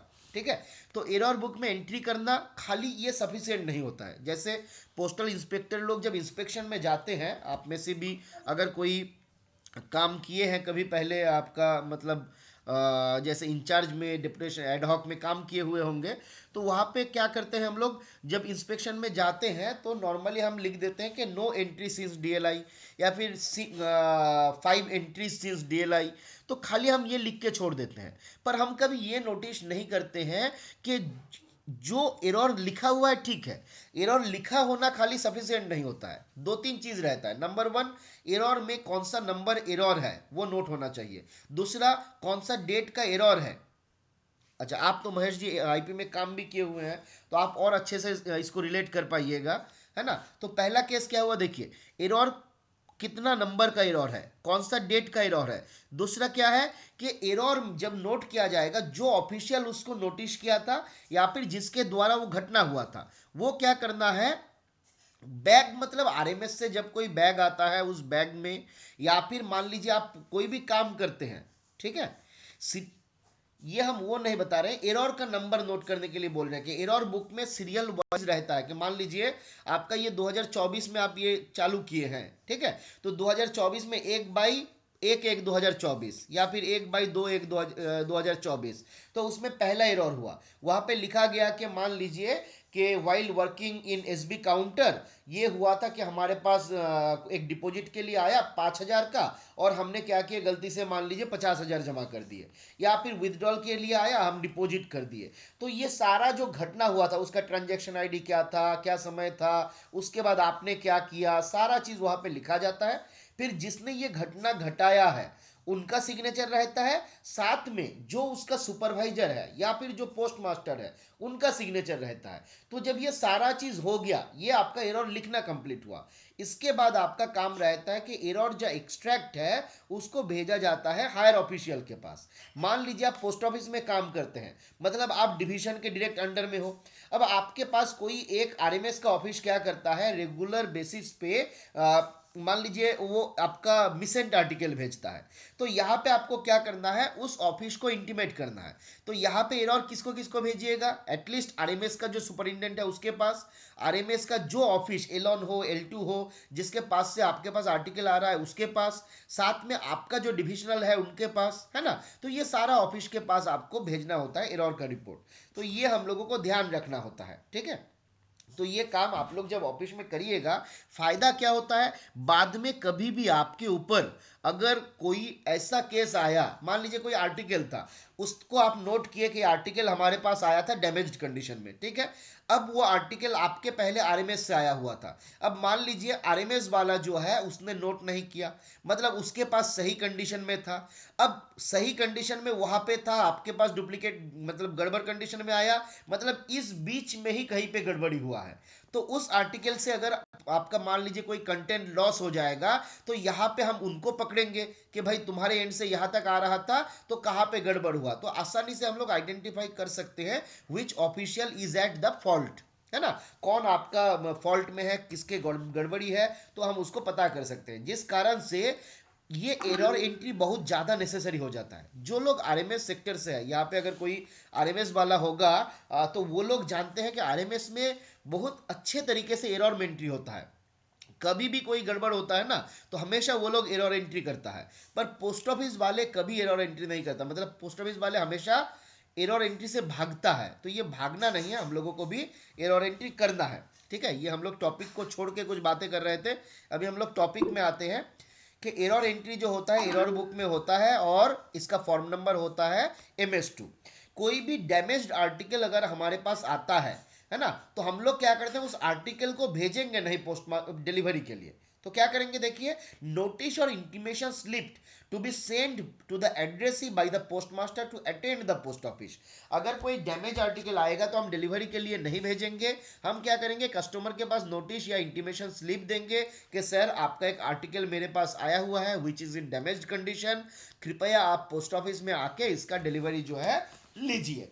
यहाँ पे डिलीवरी के लिए ये आता है सवाल एग्जाम के लिए, क्या सवाल आता है, अगर कोई इनलैंड आर्टिकल है, अगर कोई इनलैंड आर्टिकल है तो 7 दिन के भी लिए नोटिस देते हैं, अगर फॉरेन आर्टिकल है तो हम 15 दिन के लिए नोटिस देते हैं। तो ये सवाल आता है, पिछले साल पीएस ग्रुप बी में भी पूछा गया था कि आपका फॉरेन आर्टिकल जो है वो कितने दिन के लिए नोटिस दिया जाता है ना। फिर क्या बताया जा रहा है, और वो कस्टमर जो है क्या करेगा, वो आइदर हमारे पास आएगा या फिर वो अपना जो ऑथोराइज किया हुआ व्यक्ति है उसके थ्रू उसका डिलीवरी लेगा, और ये डिलीवरी जो होगा it will B made in the presence of postmaster और एपीएम मेल। तो उसके प्रेजेंस में ये आर्टिकल का डिलीवरी किया जाएगा, ओपन डिलीवरी होगा।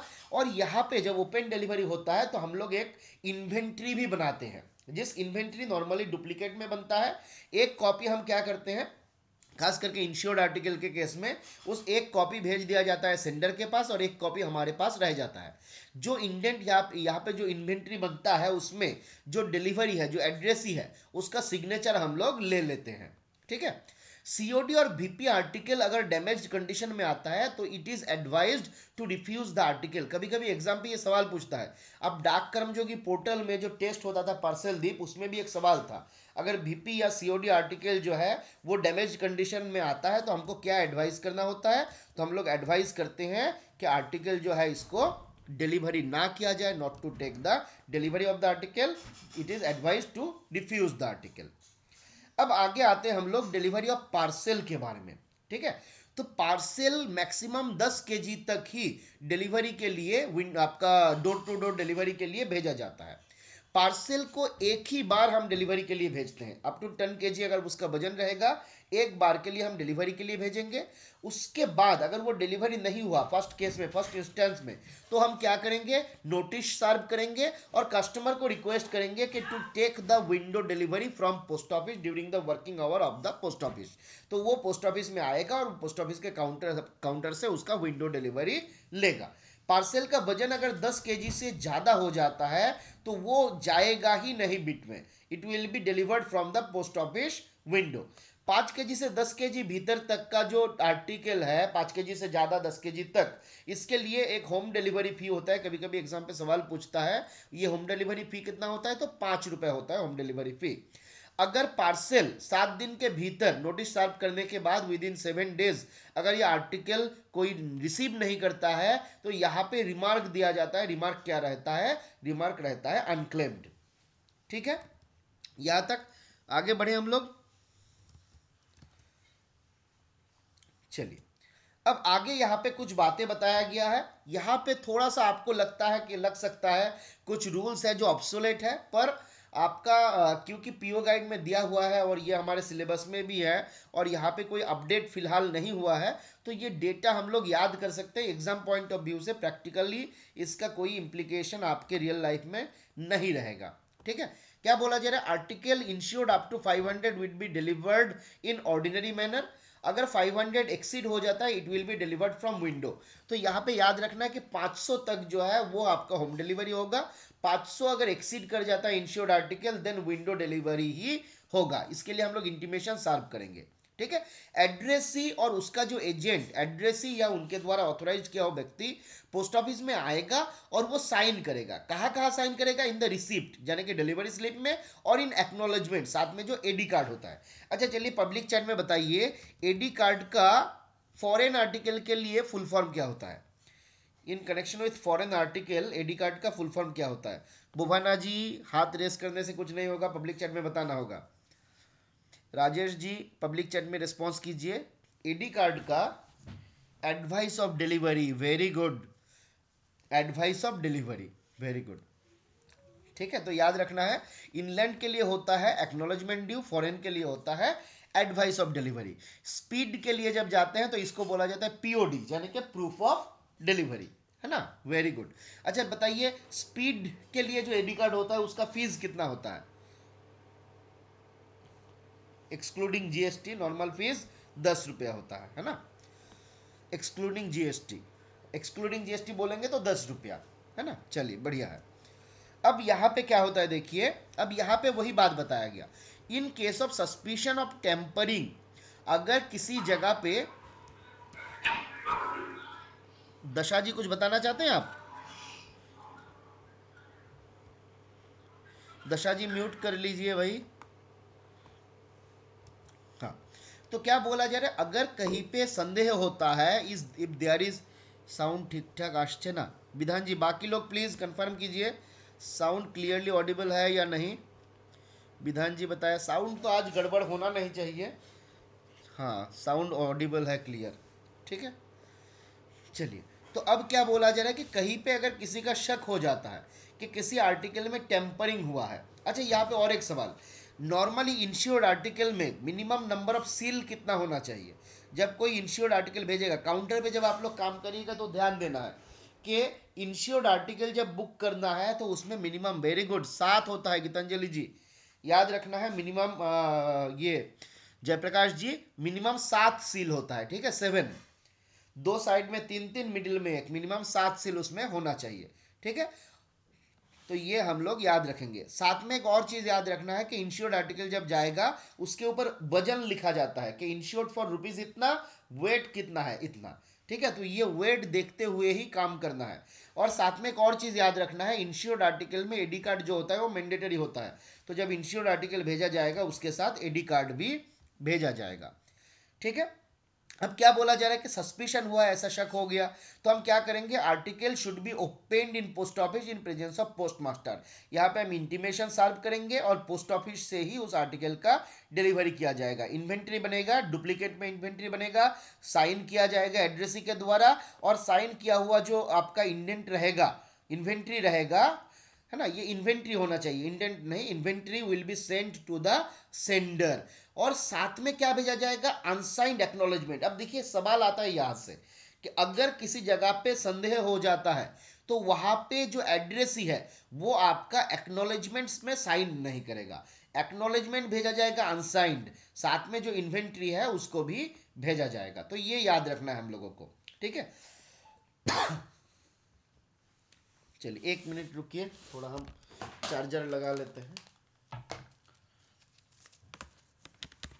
चलिए यहाँ पे आप लोग एक कैलकुलेट कीजिए, एक 10 15 हजार छोटी छोटी है, छोटा सा देते हैं, एक 5 हजार रुपए का इंश्योर्ड आर्टिकल है, ठीक है, और वो कॉन्ट्रेक्चुअल कस्टमर का है। मान लीजिए कॉन्ट्रेक्चुअल कस्टमर जो है 5 हजार का इंश्योरेंस करना चाहता है, तो कितना फीस लगेगा, कैलकुलेट करके फटाफट बताइए पब्लिक चैट में। कॉन्ट्रेक्चुअल कस्टमर है, 5 हजार के लिए इंश्योरेंस करेगा, चार्ज कितना लगेगा?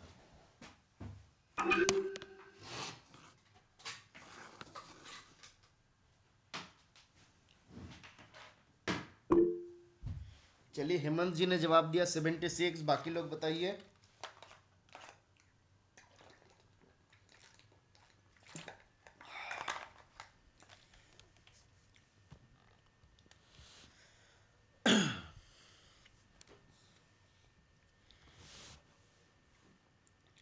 चलिए बाकी लोग जवाब दीजिए। 76। चलिए सब लोग जब दे रहा है सही होना चाहिए, है ना। तो 4 हजार, 5 हजार हमारा है, तो 4,800 उधर हो जाएगा, 72 और 4 76, बिल्कुल सही जवाब, वेरी गुड। तो ये हमको बताने का जरूरत नहीं है, क्लियर है आप लोगों का कि रिटेल कस्टमर जो है अप टू ₹200, इसके लिए लगता है 10 रुपया एडिशनल, 100 और पार्ट के लिए लगता है 6 रुपया। और जब आपका कॉन्ट्रेक्चुअल कस्टमर होता है तो 10 से 6 को माइनस कर दीजिए, तो पहला 200 के लिए लगता है 4 रुपया, उसके बाद एडिशनल 1.5%, ठीक है। अब आता है हम लोग डिलीवरी ऑफ वीपी आर्टिकल, ये भी थोड़ा सा आपको ऑकवर्ड लग सकता है, पर याद रखना है, VP stands for value payable, है ना।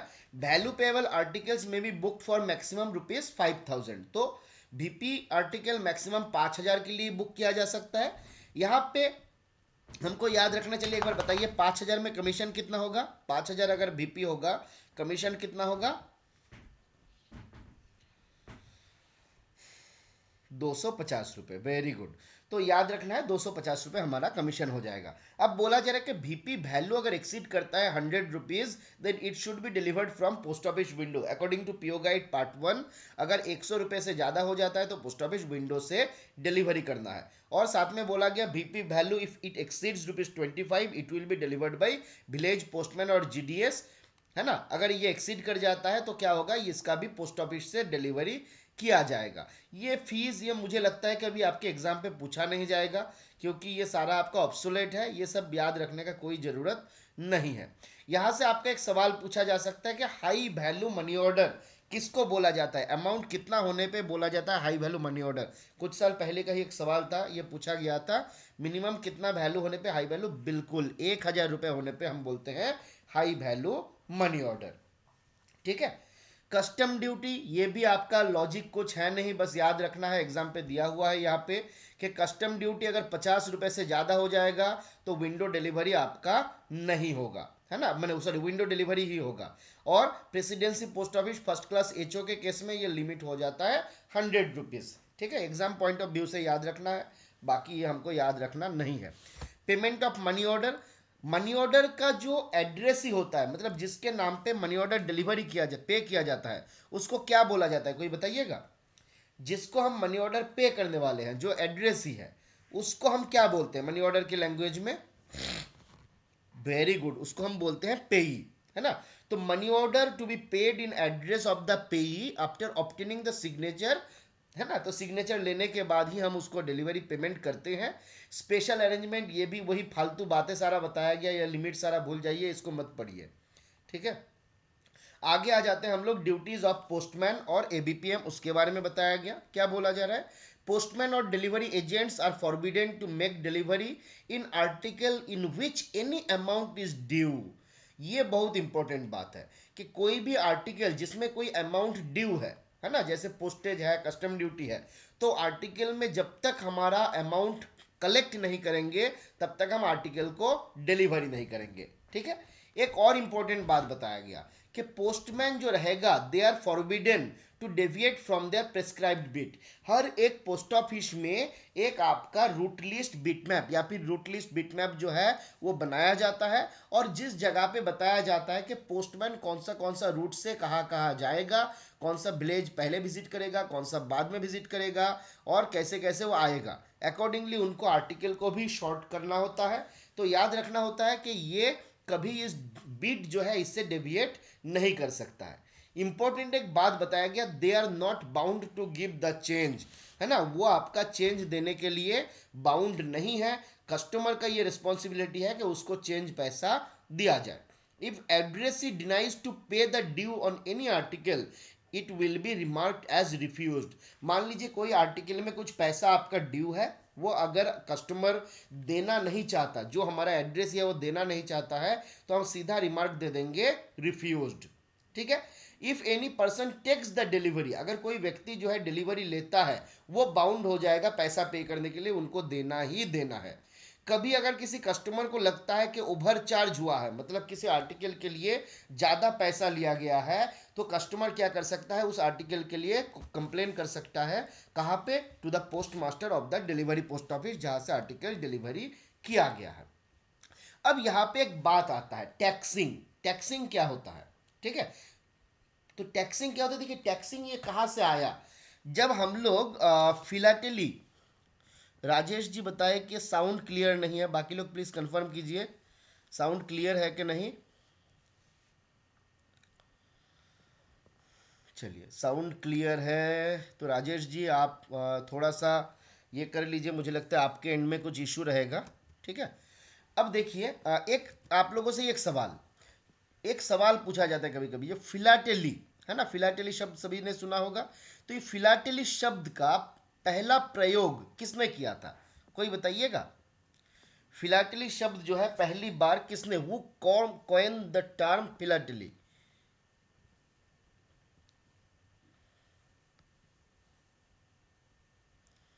वेरी गुड अरीजी, जॉर्ज हर्पिन। जॉर्ज हर्पिन नाम का एक व्यक्ति थे, जितना हमको याद आ रहा है 1864 में पहली बार फिलाटेली शब्द जो है इसको कॉइन किया था। ठीक है, कारण क्या था? 1864। तो फिलाटेली एक्चुअली दो शब्द का मिश्रण है, ठीक है। एक होता है फिलोज और एक होता है एटेलिया। फिलोज प्लस एटेलिया, आप गूगल सर्च कर लीजिएगा, आपको मिल जाएगा।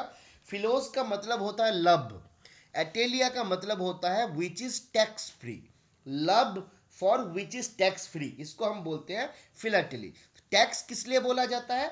तो जो पोस्टेज अगर कस्टमर पे करते हैं ना, तो उसी को बोला जाता है टैक्स। तो अगर कोई आर्टिकल में पोस्टेज स्टैंप लगा हुआ रहता है तो उसके लिए कस्टमर को टैक्स नहीं देना पड़ता है, अर्थात पैसा नहीं देना पड़ता है।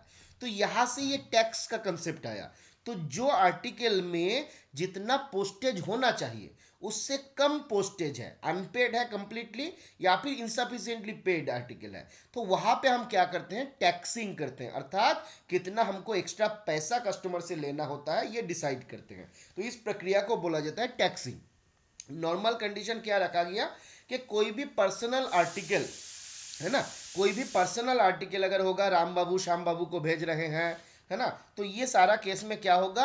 Double the deficiency will be charged. 2 रुपए का आपका 5 रुपए होना चाहिए था पोस्टेज, 2 रुपए का स्टैंप लगाया हुआ, तो 3 रुपए आपका डिफिशियंसी है, तो 3 का डबल हो जाएगा 6 रुपया। तो हम कस्टमर से जो एड्रेस है उससे 6 रुपए लेंगे। अगर कोई गवर्नमेंट आर्टिकल है ना, कोई गवर्नमेंट आर्टिकल, मान लीजिए इनकम टैक्स डिपार्टमेंट किसी को भेजा है आपका आर्टिकल, तो वहां पे हम कस्टमर कितना पैसा लेंगे? सिंगल द डेफिशिएंसी लेंगे, ठीक है। तो याद रखना है, पर्सनल आर्टिकल के केस में double the deficiency, government article के केस में single the deficiency. Minimum ₹1 will be taxed. 1 रुपए से कम कभी टैक्सिंग नहीं करेंगे। मान लीजिए 5 रुपए होना था, 4 रुपए 75 पैसे का लगाया हुआ है, भाई 25 पैसा ही अंतर है, डबल करेंगे तो 50 पैसा होगा। पर यहाँ पे भी हम क्या करेंगे? मिनिमम 1 रुपए जो है हम उससे टैक्सिंग करेंगे, ठीक है। एक और बात यहाँ पे बताया गया, बहुत ज़्यादा इंपॉर्टेंट नहीं है। In small post office in rural areas, छोटा मोटा पोस्ट ऑफिस ग्रामीण एरिया में जहाँ पे कोई पोस्टमैन नहीं है, डिलीवरी एजेंट नहीं है, वहाँ पे जो पोस्ट मास्टर है वो आपका डिलीवरी कर सकता है रजिस्टर्ड या इंश्योर्ड आर्टिकल का। कहाँ से? At the post office. पर इसको, ये कस्टमर के लिए गाइडेंस है। नॉर्मली जो लोग जीडीएस में है, अगर ऐसा करिएगा तो आपके खिलाफ चार्जशीट हो जाएगा, इसको ध्यान में नहीं रखना है, खाली एग्जाम पॉइंट ऑफ व्यू से याद रखना है, ठीक है। अब आते हैं हम लोग रिकवरी ऑफ चार्ज। किसी आर्टिकल के लिए हमको पैसा रिकवरी करना था, अब पैसा हम, कस्टमर जो है देने से मना कर दिया, जो एड्रेस ही है देने से मना कर दिया, कोई इशू नहीं, एड्रेस ही बाउंड नहीं है देने के लिए। एड्रेस ही अगर उनको लगता है कि हम देंगे नहीं और आर्टिकल लेंगे भी नहीं, तो वो रिफ्यूज़ कर सकता है आर्टिकल को, तो आर्टिकल हम रिफ्यूज़ कर देंगे। पर जिसने आर्टिकल भेजा था वो बाउंड है ना। वही बात यहाँ पे आपका बता दिया जाएगा। देखिए, डिलीवरी ऑफ आर्टिकल, तो यहाँ पे क्या होता है, जो सेंडर है अगर उसने भी मना कर दिया, ठीक है, if a person after taking the delivery, दो केस, एक किसी व्यक्ति ने डिलीवरी ले लिया फिर बोला कि हम पैसा देंगे नहीं, या फिर मान लीजिए जो सेंडर है अगर वो मना कर देता है कि नहीं हम पैसा नहीं देंगे, तो सेंडर के पास ऑब्लिगेशन है उसको देना ही देना है। अगर वो नहीं देता है तो यहाँ पे क्या होता है, आईपीओ एक्ट 1898 में नॉर्म्स बताया गया, हम लोग रेवेन्यू रिकवरी एक्ट के तहत इस अमाउंट का रिकवरी करते हैं, ठीक है। Delivery of articles will be withheld, जब तक वो हमको ये पैसा नहीं देगा उस व्यक्ति के पास सारा आर्टिकल का डिलीवरी जो है वो विथहेल्ड कर दिया जाएगा, ठीक है। पर याद रखना है यहाँ पे खाली जो पर्सनल कम्युनिकेशन है वही विथहेल्ड होगा। गवर्नमेंट ऑफ इंडिया के सर्विस में अगर कोई आर्टिकल आएगा तो उसको हमको देना पड़ेगा। किसी कारणवश अगर कहीं पे ऐसा लगता है कि किसी व्यक्ति के पास जानबूझ के उनको मतलब सताने के लिए कोई ऐसा बदमाशी कर रहा है, आर्टिकल भेज रहा है, तो हेड ऑफ द सर्किल अगर वो सेटिस्फाइड है इस रीजन से, तो वो आपका क्या कर सकता है, अमाउंट का रिकवरी एग्जेम्प्ट कर सकता है। सुपरिंटेंडेंट और फर्स्ट क्लास पोस्टमास्टर के पास भी एग्जामिशन का पावर है, पर अप टू ₹10 ओनली। तो ये वाला सवाल एग्जाम पे एक बार पूछा जा सकता है कि सुपरिंटेंडेंट और फर्स्ट क्लास हेड पोस्टमास्टर है मैक्सिमम कितना अमाउंट के लिए एग्जेम्प्ट कर सकता है, तो 10 रुपए के लिए आपका एग्जेम्प्ट कर सकता है, ठीक है। फिर आते हैं हम लोग correspondence with defence service personal. Defence service personal का जो आपका आर्टिकल होता है वो उनके द्वारा ऑथोराइज किया हुआ व्यक्ति, उनके द्वारा ऑर्डर्ड किया, जिसको हम लोग ऑर्डरली बोलते हैं, ठीक है, तो उसके पास ये आर्टिकल का डिलीवरी किया जा सकता है। Article on which postage is due will be return to sender, तो यहाँ पे कोई आर्टिकल में अगर पोस्टेज ड्यू है तो सीधा उसको रिटर्न टू सेंडर कर दिया जाएगा, ठीक है। पर दो प्रकार का आर्टिकल है जिसको पोस्टेज ड्यू रहता है तो भी दिया जा सकता है। एक को बोला जाता है फोर्सेस लेटर, एक को बोला जाता है ग्रीन एनवेलप। तो ये फोर्सेस लेटर क्या होता है, जो इनलैंड लेटर कार्ड होता है पोस्टेज ड्यू रहता है और आर्मी के लिए मिंट फॉर होता है, तो उसको हम बोलते हैं इनलैंड लेटर, आपका फोर्सेस लेटर। और ग्रीन एनवेलप रहता है कुछ स्पेशल अरेंजमेंट में यहाँ से ही आर्टिकल भेजा जाता है, जिसको हम लोग बोलते हैं ग्रीन एनवेलप। तो ये दो चीज अगर ये किसी आर्मी पोस्ट ऑफिस से ही बुक किया गया, those article these two articles are delivered without recovery if bear the date stamp of army post office। तो ग्रीन एनवेलप मतलब कुछ स्पेशल अरेंजमेंट में बनाया हुआ कोई स्पेशल आर्टिकल, और फोर्सेस लेटर, ये दो चीज जो है अगर आर्मी पोस्ट ऑफिस का डेट स्टैम्प बियर करता है तब जाके हम डिलीवरी कर देंगे। इसके लिए कोई एक्स्ट्रा अमाउंट हम रिकवरी भी नहीं करेंगे। तो याद रखना है फोर्सेस लेटर, मेन सवाल जो आता है यहाँ से आप याद रखिएगा, फोर्सेस लेटर और ग्रीन एनवेलप, इसके लिए कोई अमाउंट का रिकवरी नहीं होता है अगर उसमें डेट स्टैम्प रहता है आर्मी पोस्ट ऑफिस का तो। ठीक है, इसके बाद आते हैं हम लोग पोस्ट बॉक्स में। ठीक है, आगे बढ़े, आगे बढ़े या छोड़ दे, क्या बता देते हैं आप लोग? छोड़ने का तो टाइम हुआ नहीं, बस अभी तो शुरू किए हैं हम लोग, कंटिन्यू करें ना। चलिए, अब आते हैं हम लोग क्लॉज 55। यहाँ पे देखिए क्लॉज नंबर भी आप याद रखिएगा, 55 बहुत इंपॉर्टेंट क्लॉज है। यहाँ पे बताया गया पोस्ट बॉक्स के बारे में, क्या क्या बताया जाता है। तो देखिए, post box are available on rent in certain delivery post office. तो सारा डिलीवरी पोस्ट ऑफिस में ये अवेलेबल नहीं होता है। Certain delivery post office which is determined by the head of the circle. तो आपको सवाल पूछा जा सकता है कि कौन सा पोस्ट ऑफिस में पोस्ट बॉक्स फैसिलिटी मिलेगा। तो पहला बात, उसको डिलीवरी पोस्ट ऑफिस रहना है, और दूसरी बात वहां पे पोस्ट बॉक्स रहेगा कि नहीं ये डिसाइड कौन करेगा, तो head of the circle decide करेगा। ठीक है, ये याद रखना है। पर पोस्ट बैग का फैसिलिटी जो होता है वो आपका किसी भी पोस्ट ऑफिस में अवेलेबल होता है। कुछ केसेस में हम देखे हुए थे, इंस्पेक्टर लोग आपका आईआर बनाते हैं और वहां पे लिखते हैं कि post bag facility is not available in this post office. अब भाई वो आपका डिलीवरी पोस्ट ऑफिस है, जब वो आपका डिलीवरी पोस्ट ऑफिस है, ये मैंडेटरी है कि वहां पे पोस्ट बॉक्स का फैसिलिटी अवेलेबल है, क्योंकि सारा डिलीवरी पोस्ट ऑफिस में पोस्ट बैग अवेलेबल होता है। तो यहाँ पे पोस्ट बॉक्स तो मैंडेटरीली रहेगा ही रहेगा। तो गलती से भी ऐसा लिखना नहीं है। पोस्ट बॉक्स के केस में लिखा जा सकता है, क्योंकि पोस्ट बॉक्स केवल certain delivery post office which has been determined by the head of the circle, उसी जगह पे आपका ये अवेलेबल रहेगा। ठीक है, अब डिलीवरी क्या होता है, पोस्ट बॉक्स में कौन सा आर्टिकल है जो डिलीवर किया जाता है। तो देखिए, letter, inland letter card, post card, aerogramme, registered newspaper, book packet, sample and pattern packet, ये सारा चीज डिलीवरी हो सकता है। पर कंडीशन क्या है, it should be fully prepaid and unregistered. तो unregistered, fully prepaid, letter type of articles, देखिए यहाँ पे सारा जो डिस्कस किया हम लोग लेटर टाइप आर्टिकल है ना। तो इसको डिलीवर किया जा सकता है पोस्ट बॉक्स के थ्रू। कंडीशन क्या है कि आर्टिकल में क्लियरली पोस्ट बॉक्स का नंबर जो है वो लिखा होना चाहिए। ठीक है, पोस्ट बॉक्स फैसिलिटी जो होता है इसको अवेल करने के लिए रेंटर को अप्लाई करना होता है, कहाँ पे, to the concern post master. जिस पोस्ट ऑफिस से वो फैसिलिटी लेना चाहते हैं उसके पास, उनके पास ही अप्लाई करना होता है। तो आपके एग्जाम पे सवाल पूछा जा सकता है कि किनके पास अप्लाई किया जाता है। ऑप्शन ए में दे देगा डिविजनल हेड, ऑप्शन बी में दे देगा head of the circle, option C में दे देगा पोस्ट मास्टर। तो देखिए, डिटरमाइन करता है कहाँ पे मिलेगा ये चिप पीएमजी, पर अप्लाई कहां पे करना होता है, पोस्ट मास्टर के पास अप्लाई करना है। तो कंफ्यूज नहीं होना ये दोनों को लेके। ठीक है, अब क्या बोला जा रहा है कि पोस्ट ऑफिस को अगर कभी भी लगता है कि कोई व्यक्ति जो है ही और she is using misusing the post box, तो without assigning any reason the post box may be withdrawn. उनसे पोस्ट बॉक्स जो है हम लोग विदड्रॉ कर सकते हैं अगर कभी भी हमको लगता है कि उसका मिस यूज हो रहा है। यहाँ पे एक बात याद रखना है कि पोस्ट बॉक्स यूज करने वाला व्यक्ति जो है, अगर कभी भी उनका एड्रेस चेंज होता है, the renter shall inform the post master within 7 days, 7 दिन के भीतर उनको इंटीमेट करना है कि हमारा एड्रेस जो है ये चेंज हुआ है।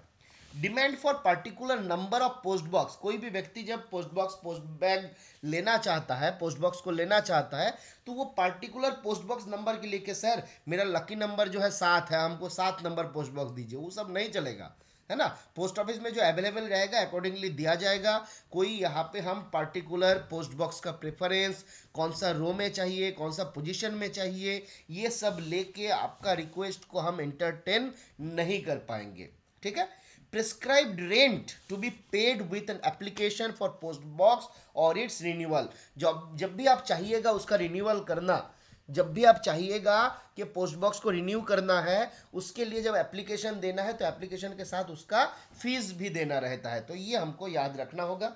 अगर कभी भी लॉस हो जाता है, लॉक जो हमारा की जो है खो जाता है, या फिर जो हमारा लॉक है हम उसको डैमेज कर देते हैं, तो उसका कॉस्ट बियर करना होता है जो रेंटर है।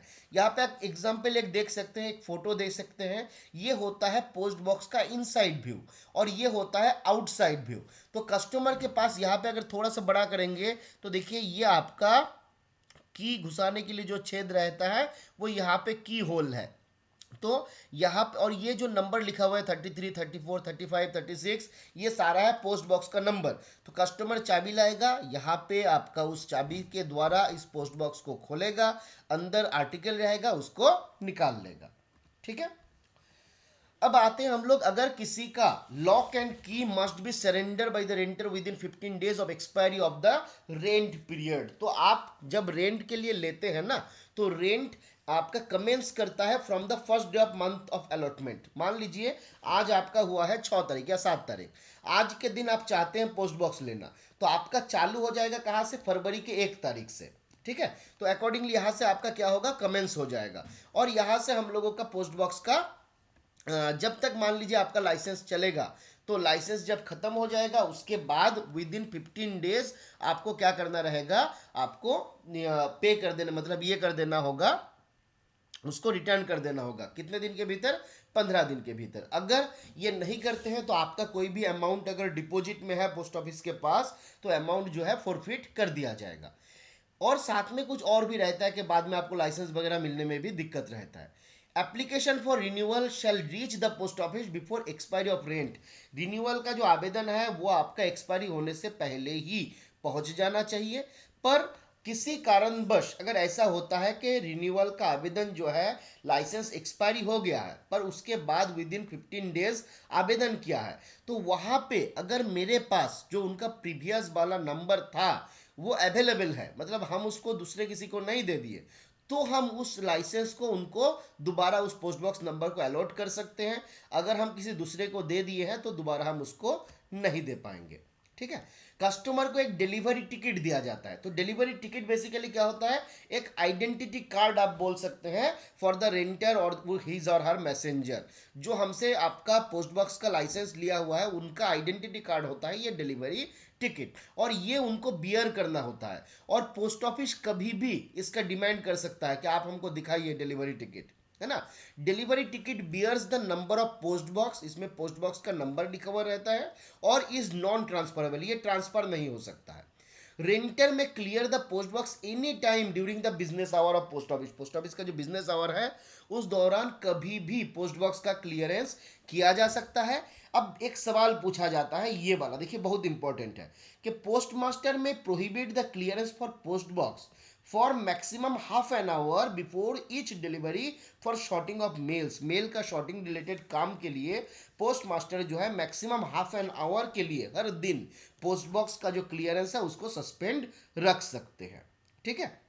If any article is posted without the post box number, it may not be delivered through it. अगर कोई आर्टिकल में पोस्ट बॉक्स नंबर नहीं लिखा हुआ है तो वो आर्टिकल पोस्ट बॉक्स के थ्रू डिलीवरी नहीं होना चाहिए। ठीक है। अगर ऐसा कभी हुआ है कि कोई आर्टिकल है इतना बड़ा है तो वो पोस्ट बॉक्स में रखा ही नहीं जा सकता है, तो उस आर्टिकल के लिए हम इंटीमेशन स्लिप जो है वो पोस्ट बॉक्स में रख देते हैं, और बाद में कस्टमर जब आता है तो वो आके आर्टिकल का डिलीवरी ले लेता है, विंडो डिलीवरी ले लेता है। ठीक है। डिलीवरी डिपार्टमेंट पे रहता है।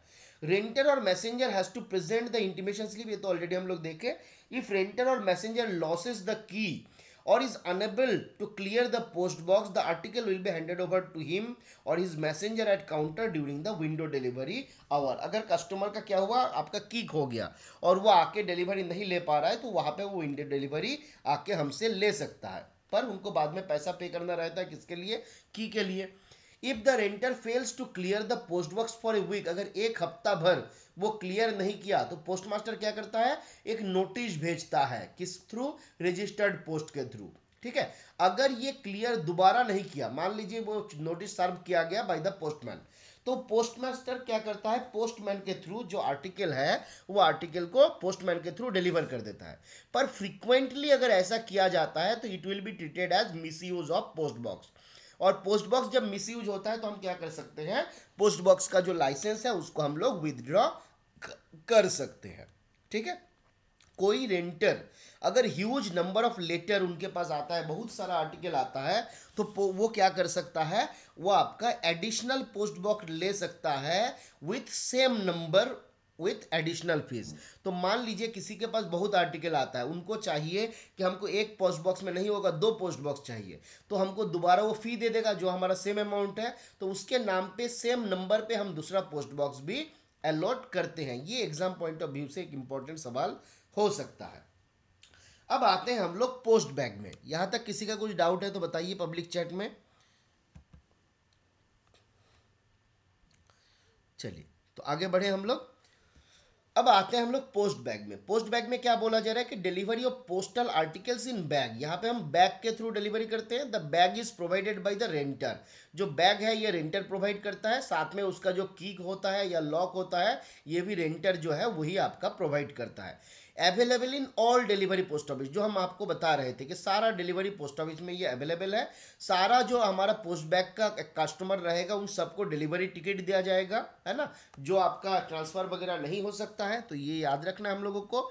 Locked post bag with postal articles are handed over to the renter और messenger over the counter on production of delivery ticket. तो जब काउंटर से उनको लेना होता है तो उनको क्या करना होता है, ये डिलीवरी टिकट दिखाना होता है। ठीक है, पोस्ट बॉक्स के लिए तो कंपैरेटिवली डिलीवरी टिकट उतना इंपॉर्टेंट नहीं रहता है, क्योंकि उनके पास लॉक रहता है, वो आके वहां से आपका क्लियर कर सकता है कभी भी। पर पोस्ट बैग के लिए हमेशा उसको क्या करना होगा, डिलीवरी टिकट दिखाना होगा काउंटर पे, तो हम क्या करेंगे, उसको आर्टिकल या बैग जो है वो दे देंगे। यहाँ पे भी फुल्ली प्रीपेड आर्टिकल जो आपका लेटर होगा, पोस्ट कार्ड होगा, आईएलसी होगा, आरएनपी होगा, पैकेट होगा, ये सारा आपका पोस्ट बैग के थ्रू डिलीवरी किया जा सकता है। फीस जो है ये इंपॉर्टेंट है, बहुत ज़्यादा याद रखना है। ईयरली फीस कितना होता है, 150 रुपीज़। पोस्ट बैग के लिए 150 रुपीज़, पोस्ट बॉक्स के लिए भी 150 रुपीज़, और दोनों को अगर हम कंबाइन करते हैं तो ये हो जाता है 250 रुपीज़। क्वार्टरली फीस या फिर उसका पार्ट, ठीक है, तो ये कितना होता है, तो 50 रुपीज़ 50 रुपीज़, दोनों फैसिलिटी साथ में लिए तो ये हो जाएगा आपका 80 रुपीज़। ठीक है, इसके अलावा आता है विंडो डिलीवरी। कोई कस्टमर अगर पोस्ट बॉक्स कोई भी फैसिलिटी नहीं लेना चाहता है और वो अप्लाई करता है कि हमको विंडो डिलीवरी चाहिए, तो free of cost window delivery का सर्विस भी ले सकते हैं। कंडीशन क्या है, यहाँ पे हम आर्टिकल को उनको लूज हैंड ओवर करते हैं। वहाँ पे जैसे बैग के अंदर या फिर बॉक्स में एक जगह पे हम सारा आर्टिकल दे रहे थे, वैसा नहीं है, यहाँ पे आपका उनको लूज हैंड ओवर किया जाता है ड्यूरिंग द प्रिस्क्राइब्ड आपका आवर फॉर डिलीवरी, है ना। अब आते हैं हम लोग 63, ये क्लॉज बहुत ज्यादा इंपॉर्टेंट है। पोस्टल आइडेंटिफिकेशन कार्ड किसको दिया जाता है, this is for tourist travelling representatives of firms and public who find it difficult to establish their identity. तो टूरिस्ट या ट्रैवलिंग रिप्रेजेंटेटिव फार्म का या किसी कंपनी का जिनको डिफिकल्टी महसूस होता है अपना आइडेंटिटी को स्टैब्लिश करने के लिए, उन लोगों के लिए पोस्टल आइडेंटिफिकेशन कार्ड जो है बनाया जाता है। बेसिकली ये ऑब्टेन किया जाता है कहाँ से, from the head post office. कौन ऑब्टेन कर सकता है, बाय लिटरेट पर्सन। कोई इलिटरेट पर्सन को हम पोस्टल आइडेंटिफिकेशन कार्ड नहीं देंगे। कंडीशन दो रहता है, नंबर 1 ही और she should B literate, number 2 उनका जो आइडेंटिटी है it should be well established in their locality. तो एक वो लिटरेट होगा, दूसरा उसका आइडेंटिटी अपने लोकेलिटी में वेल स्टैब्लिश्ड होगा, तभी जाके हमारे हेड ऑफिस से हम क्या करेंगे, उसको पोस्टल आइडेंटिफिकेशन कार्ड जो है इशू करेंगे। एप्लीकेशन कहीं पे भी किया जा सकता है, एचओ में भी किया जा सकता है, एसओ में भी किया जा सकता है। अगर एसओ के पास अप्लाई किया जाएगा तो SPM will forward it to the head post office. Head post office क्या करेगा, उसका इशू करेगा। ये कार्ड जो हमारा रहता है it bears the signature and photograph, इसमें सिग्नेचर रहता है कस्टमर का, मतलब उस व्यक्ति का, साथ में उसका फोटोग्राफ भी रहता है। फोटोग्राफ का साइज कभी कभी पूछ लेता है, तो याद रखना है 88 mm by 63 mm और स्लाइटली स्मॉलर, इतना साइज होगा 88 mm by 63 mm या फिर उससे हल्का छोटा होगा। ठीक है, तो यह साइज पूछा जाता है। वैलिडिटी कितने साल रहता है, ये तो सबसे ज़्यादा पूछा जाता है, तो याद रखना है पोस्टल आइडेंटिफिकेशन कार्ड का वैलिडिटी रहता है 3 साल। इसके अलावा ये चार्ज पूछा जाता है एग्जाम पे बहुत बार, तो 3 चीज़ बताया गया है पोस्टल टैरिफ के अंडर इंडिया पोस्ट की वेबसाइट में। नंबर 1, इसका कॉस्ट कितना है, तो अगर आएगा सीधा कॉस्ट कितना है तो भाई 9 रुपया है। एप्लीकेशन फीस कितना है तो ₹20 है। प्रोसेसिंग फीस कितना है तो ₹250 है। तो तीनों आप याद रखिए, कॉस्ट है ₹9, एप्लीकेशन फी ₹20, प्रोसेसिंग फी ₹250। अब आते हैं हम लोग पोस्ट रेस्टेंट आर्टिकल, ये भी बहुत इंपॉर्टेंट सवाल पूछा जाता है। पोस्ट रेस्टेंट आर्टिकल, एक सवाल तो बहुत बार पूछा जाता है, चलिए पब्लिक चैट में जवाब दीजिए।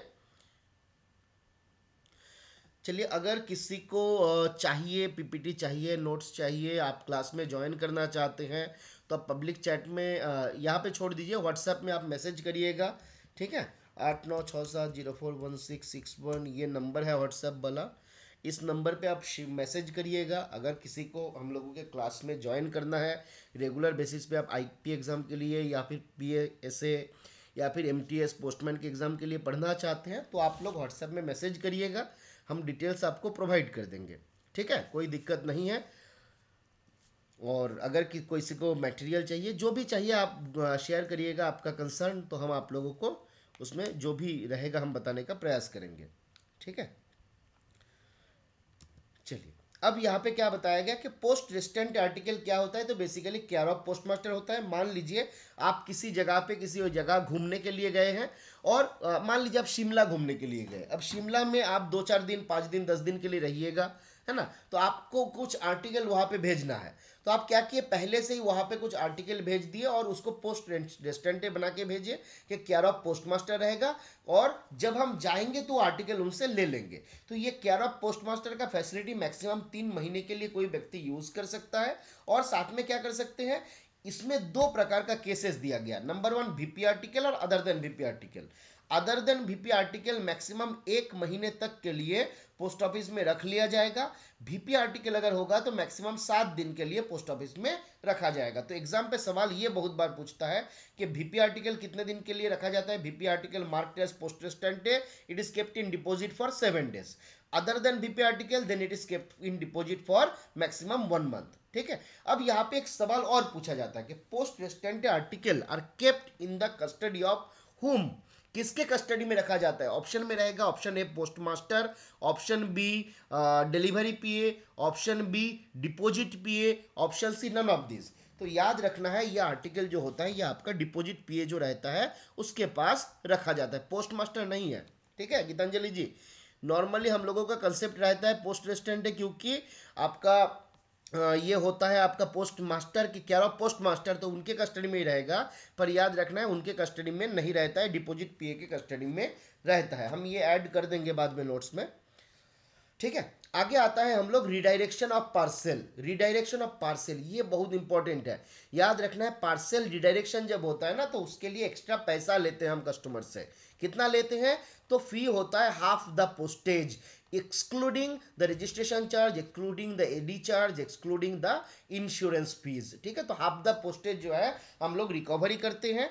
याद रखना है रिकवर कब करते हैं, जब ये आउटसाइड द पोस्ट टाउन है या फिर पोस्ट ऑफिस है, जिस पोस्ट ऑफिस के प्रति ये एड्रेस था, जिस पिन कोड, आप ऐसे समझ लीजिए, जिस पिन कोड के प्रति ये एड्रेस था, उस पिन कोड को छोड़ के अगर दूसरे जगह से इसको डिलीवरी होना है, रिडायरेक्ट करना है, तो वहां पे क्या किया जाएगा, हाफ द पोस्टेज जो है वो रिकवर किया जाएगा, ठीक है। If delivered within the delivery area of same post office और same post town, then no आप extra fee will be required. तो यहाँ पे कोई एक्स्ट्रा फीस नहीं लिया जाएगा। अदर इधर जो भी केसेस है उसमें हाफ द पोस्टेज जो है वो लिया जाएगा। अदर आर्टिकल्स में भी रिडायरेक्टेड फ्री ऑफ कॉस्ट, दूसरा जो भी आर्टिकल आएगा उसको फ्री ऑफ कॉस्ट रिडायरेक्ट किया जा सकता है। पर यहाँ पे भी एक बात याद रखना है, बिजनेस पार्सल जो होता है ये रिडायरेक्ट नहीं होता है। आपसे कभी कभी एग्जाम पे सवाल पूछा जा सकता है कौन सा आर्टिकल रिडायरेक्ट नहीं होता है, तो बिजनेस पार्सल जो है वो आपका रिडायरेक्ट नहीं होता है, ठीक है। आगे आते हैं हम लोग रिपोस्टिंग ऑफ आर्टिकल। क्या बोला जा रहा है, if a postal article is reposted after being opened और reposted at a place other than which it has been delivered, it will be treated as article posted for first time and charge accordingly. क्या मतलब है, बोला जा रहा है कि कोई भी ऑर्डिनरी आर्टिकल जिसको एक बार खोलने के बाद दोबारा रिपोस्ट किया गया। दूसरा कंडीशन, जिस ऑफिस से डिलीवरी हुआ था उसको छोड़ के कोई दूसरा ऑफिस में उसको पोस्ट कर दिया गया, तो इसको आपका फ्रेश आर्टिकल माना जाएगा कि article posted for first time और चार्ज अकॉर्डिंगली, तो उसके लिए चार्ज हम लेंगे। ठीक है, याद रखना है कि अगर खोलने के बाद पोस्ट किया गया या दूसरी बात जहां से डिलीवरी हुआ था दूसरे जगह से पोस्ट कर दिया गया, तो उसको मान लिया जाएगा आपका उसके लिए चार्ज ले लिया जाएगा। रजिस्टर्ड आर्टिकल केबल अगर उसको ओपन नहीं किया गया है तभी जाके विदाउट एनी चार्ज उसको आपका रिपोस्ट किया जा सकता है। तो एग्जाम पॉइंट ऑफ व्यू से इंपॉर्टेंट है, सवाल पूछा जा सकता है। आगे आते हैं हम लोग एड्रेस इज इंस्ट्रक्शन। हम थोड़ी देर पहले आप लोगों को बता रहे थे कि कोई कस्टमर जब है अपने घर से अगर दूर जाता है, कोई दूसरे जगह पे रहता है, तो वो किसी को ऑथोराइज कर सकते हैं। अब दो प्रकार का इंस्ट्रक्शन होता है, एक होता है परमानेंट इंस्ट्रक्शन, एक होता है टेम्पोररी इंस्ट्रक्शन। परमानेंट इंस्ट्रक्शन क्या होता है, जहां पे हम किसी व्यक्ति को ऑथोराइज करते हैं कि भाई हम जा रहे हैं बाहर, मेरा सारा जो चिट्ठी है मेरा भाई को दे देना, तो ये हो गया परमानेंट इंस्ट्रक्शन। वैलिडिटी 3 साल, परमानेंट है इसलिए ज़्यादा है। टेम्पोररी इंस्ट्रक्शन जहां पे हम एड्रेस चेंज करते हैं, कल मान लीजिए हम दुर्गापुर में मेरा पोस्ट घर था, ऑफिस ये था, अब मान लीजिए हम आसानसोल चले गए तो मेरा एड्रेस चेंज हो गया, तो अब हम यहाँ पे क्या करेंगे, यहाँ पे टेम्पोररी इंस्ट्रक्शन रहेगा कि मेरा residential address has been changed, तो ये आर्टिकल मेरा दुर्गापुर से जो है आसानसोल भेज दिया जाए। वैलिडिटी कितना दिन रहेगा, तो वैलिडिटी रहेगा 3 महीना।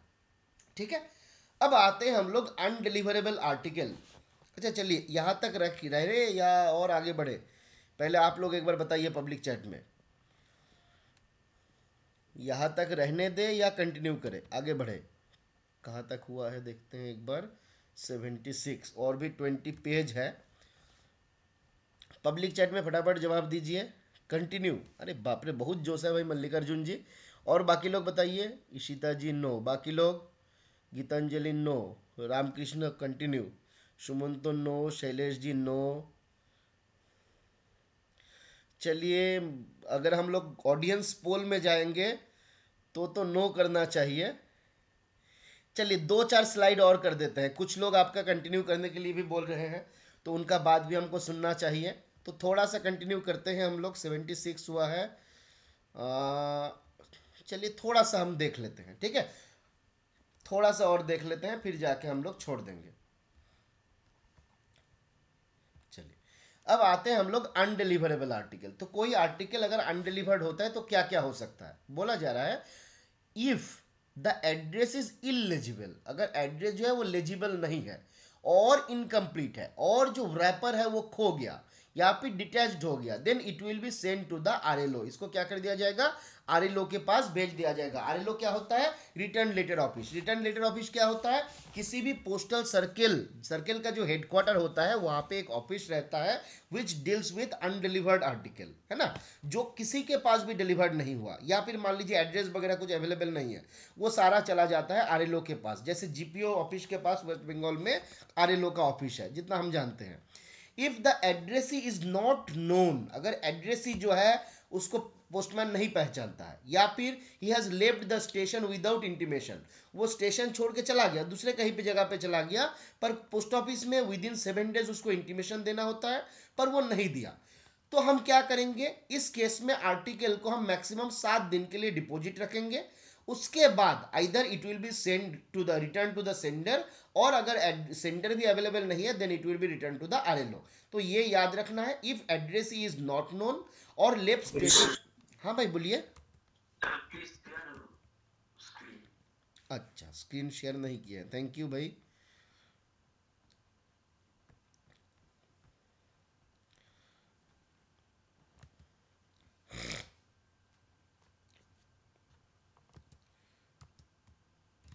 चलिए अब अवेलेबल है ना, अब विजिबल है।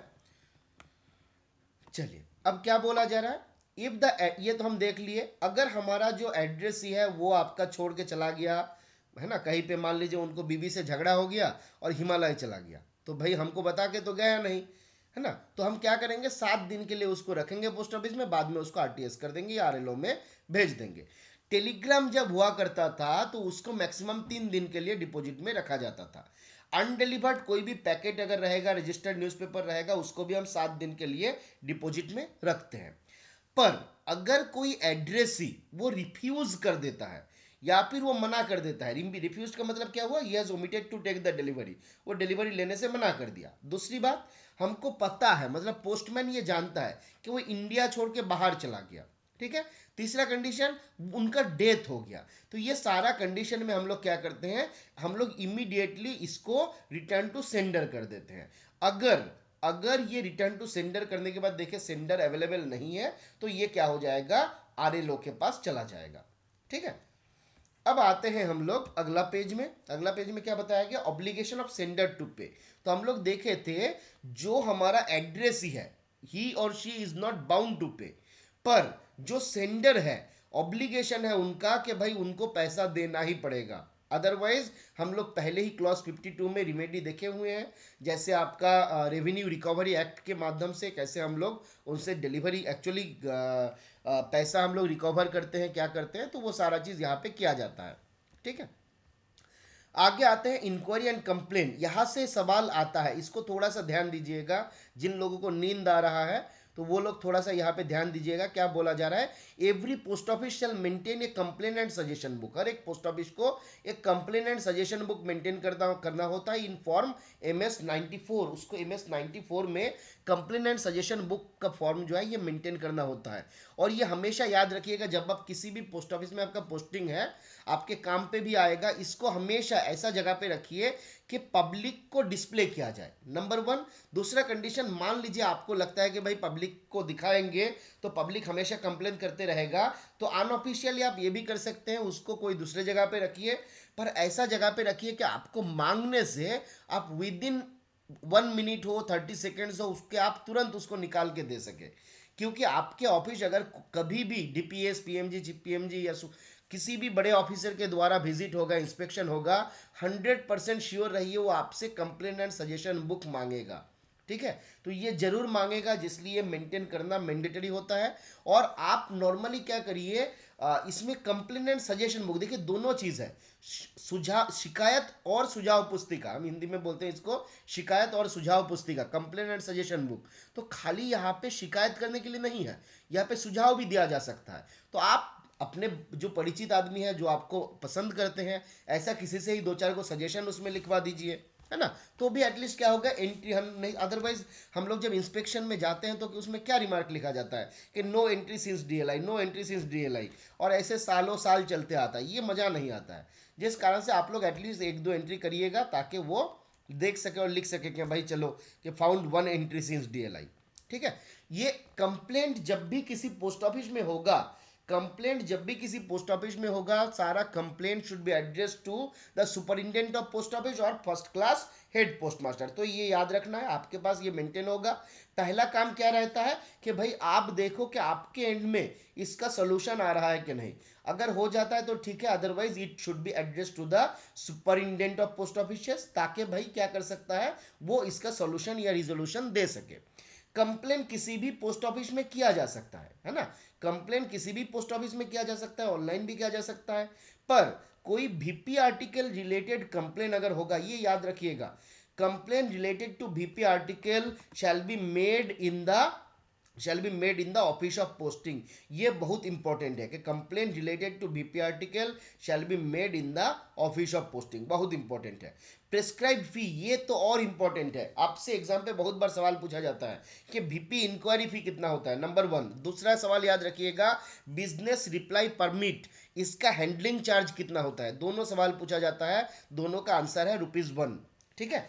सर्किल कंप्लेंट्स ऑफिसर एक बोला जाता है, तो कौन होता है, basically the vigilance officer who is attached to the headquarter. Vigilance officer जो हेडक्वार्टर में रहेंगे उनको बोला जाता है सर्किल कंप्लेंट्स ऑफिसर, ठीक है। तो कभी कभी एग्जाम पे पूछा जाता है।